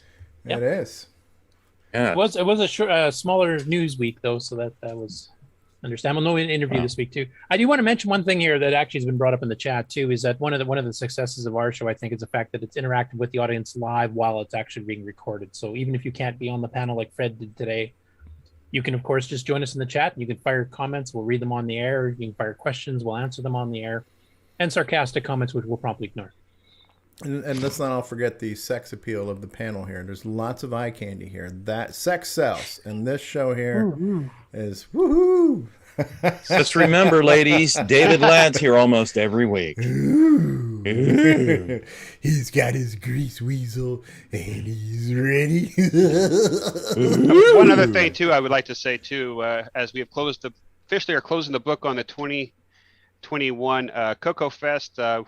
I am now taking over the 2022 CoCoFest. So any suggestions, questions, or anything, please send an email to me at CoCoFest@glensideccc.com. Actually, I do have a question. Did we ever get official release of the number of attendees and vendors at the fest? I believe missed the meeting, unfortunately, because of work. I think it was 75, if I'm not mistaken. Is that including vendors or not including? That is including vendors. Okay. That's not bad. So if you haven't gotten onto a CoCoFest, we were, in fact, this year we had the largest income from the auctions ever. Yeah, that auction was insane. Yeah, almost like $6,000. That's insane. Which is good. It's a good problem to have, right? Yeah. That auction was insane. I couldn't believe some of the stuff and the prices they were going for. I was my jaw dropped several times. So here's an interesting thing about that. So Jason Timmons, who runs VCF Midwest, well, he's not the only one who runs it, but he's the most vocal and visual, the public persona of it. He started attending CoCoFest to see how we did auctions, and then seeing how we did our auctions, he brought that to VCF. And then after they did it at VCF a couple of years, they tweaked it. So this year at VCF, they had the whole what I call the QVC way of doing things, where the stuff was in another room and you saw the video of what you were bidding on, and things can move so much faster when you don't have to physically carry things back and forth. Poor Tony Pedraza, when he used to run those auctions, the guy was getting out of breath because he was having to carry big old DMP Sherman tank printers and holding stuff up, and everybody's like, what's the serial number, and and all this kind of stuff. So this poor man was killing himself for this stuff. So now that we can just point a camera at it and just move things around and holding up the numbers like you're at a real auction and stuff, it ran real smooth. So they kind of borrowed from us, they kind of tweaked it, we borrowed their tweaks, brought it back, and so this whole kind of synergy of just sharing ideas and collaborating has helped improve our auction. So this year it went by smooth, it went by good, and it raised a spit ton of money. So that's a win-win-win for Glenside, right? So that's just community collaboration in action right there, Actually, I have a question for Fred, because you said some of the prices you saw stuff go through at the auction was kind of jaw-dropping. Was it because it went much higher than you're expecting, or much lower, or both? Much higher. But it's like some of the, there were a couple of hard drive systems, from like the early 80s that were going for several $100s that, wow, I never even expected to see stuff like that in the auction, let alone, the prices that they went for. The reason I was asking is I know, on the Amigos there, Amigo Aaron was actually complaining. He thought stuff was going for way too low because he's used to eBay prices. He thought you guys could have made a lot more money with that auction. Right. Well, some things that non-CoCo things probably sold cheaper, like old PCs, and there was a lot of stuff I think that Bob Swoger had donated from his collection. So I think there was a lot of specky stuff that was done at the end. And that stuff probably went much less than current market value because nobody there knew anything about it and just wanted to buy it probably. So I think a lot of that specky stuff probably went for well under fair market value. I saw a couple of CoCo 1 and 2s go for pretty cheap, $10, $20, $40 to $60. And then the CoCo 3 stuff started getting into a bidding war. So I think it was all over the place. I think there were some incredible buys, and then there were some things that got really, really competitive. One of those hard disk controller things was sold for almost $600 for a single. Yeah, it was the Birkenberg double drive. Yeah, you know what I mean. So it's just like, it was really interesting just how some things went. But at the end of the day, that money raised is what make sure that more events can happen. So they always put the word last in quotes, the last Chicago CoCoFest, because they never know if they're going to have enough money. Because some year you'll be right. Yeah, but as of right now, I think we're good on the next. Well, if you haven't been to one, you better get out this time because Grant's running it now, so well, it might actually be the last. There was one request. D. Bruce Moore says he has a request: less Grant Leedy. So, thanks, Bruce. I'm going to give a thumbs up to that one myself. So. All in favor? I think he means you go on a diet. Well, you know, it's funny when you watch the slideshows. The newer videos, we have super skinny Grant, and as you go back further in time, it's like, wait a second, is Grant gaining weight now as we go through this slideshow? It's like you run it backwards, and I think next year Grant's gonna be like 42 pounds or something. It's just like he gets skinnier every year. Actually, a serious question to Grant: How's your back doing? The back is doing great. I'm almost back to normal. So the surgery was successful, and I'm just recovering a little bit. So actually, I'll probably be going back to work hopefully after Thanksgiving. So about a month. About 5 weeks ahead of schedule. So we don't need to do the special cam for the auction. You can sit there and haul it all around and flip things upside down for cereal, like Tony was doing. How's your face? Does your face hurt? A lot better than yours. It's killing me. All right. Push the button, Frank. But no, seriously, if you have any suggestions or anything, in fact, we're starting to come up with themes because unfortunately we only got 6 months turnaround, so we do not have much time to get the planning process. So if you have any ideas for themes, for badges, artwork, or anything like that, please. I heard a lot of positive comments on the badges and stuff this year. So whatever you guys did this year, do that was Jim Brain. Yeah, definitely will be. That was Jim Brain saying, "I'm just going to do this. I'm not going to make you guys vote on this for 9 months." Right? He just got her done. Yeah, they're very nice. Yeah. Just out of curiosity, what do you guys think about bringing back the awards this year? Is that something we should do? You think? If you can squeeze it in. Yeah, I guess. Yeah, and I don't see any reason why. I think the challenge for that's always been is it subjective? Is it objective? Yeah, that's my concern with it. Does the person need to be present? So it tends to get political is my main complaint. Right. So there were years where it was just like, oh, okay, well, you're here, we'll just give it to you. You have the nicest blue shirt, right? So, but yeah, I think if done properly, it's kind of cool to recognize people. But then there's always you're never going to make everybody happy when you go to do something like that. So I would just say if you guys think if it's worth doing, then just do it. Yeah. So also, I got a nice recommendation from Mr. Alan Murphy there that Glenside can afford a paper bag for Grant for the next fest. So. Wow. Paper or plastic? Whatever you can seal properly. Okay. All right, we're going to press the button. Say goodbye. Push the button, Frank. Before you say bye, everybody. For the Dragon special.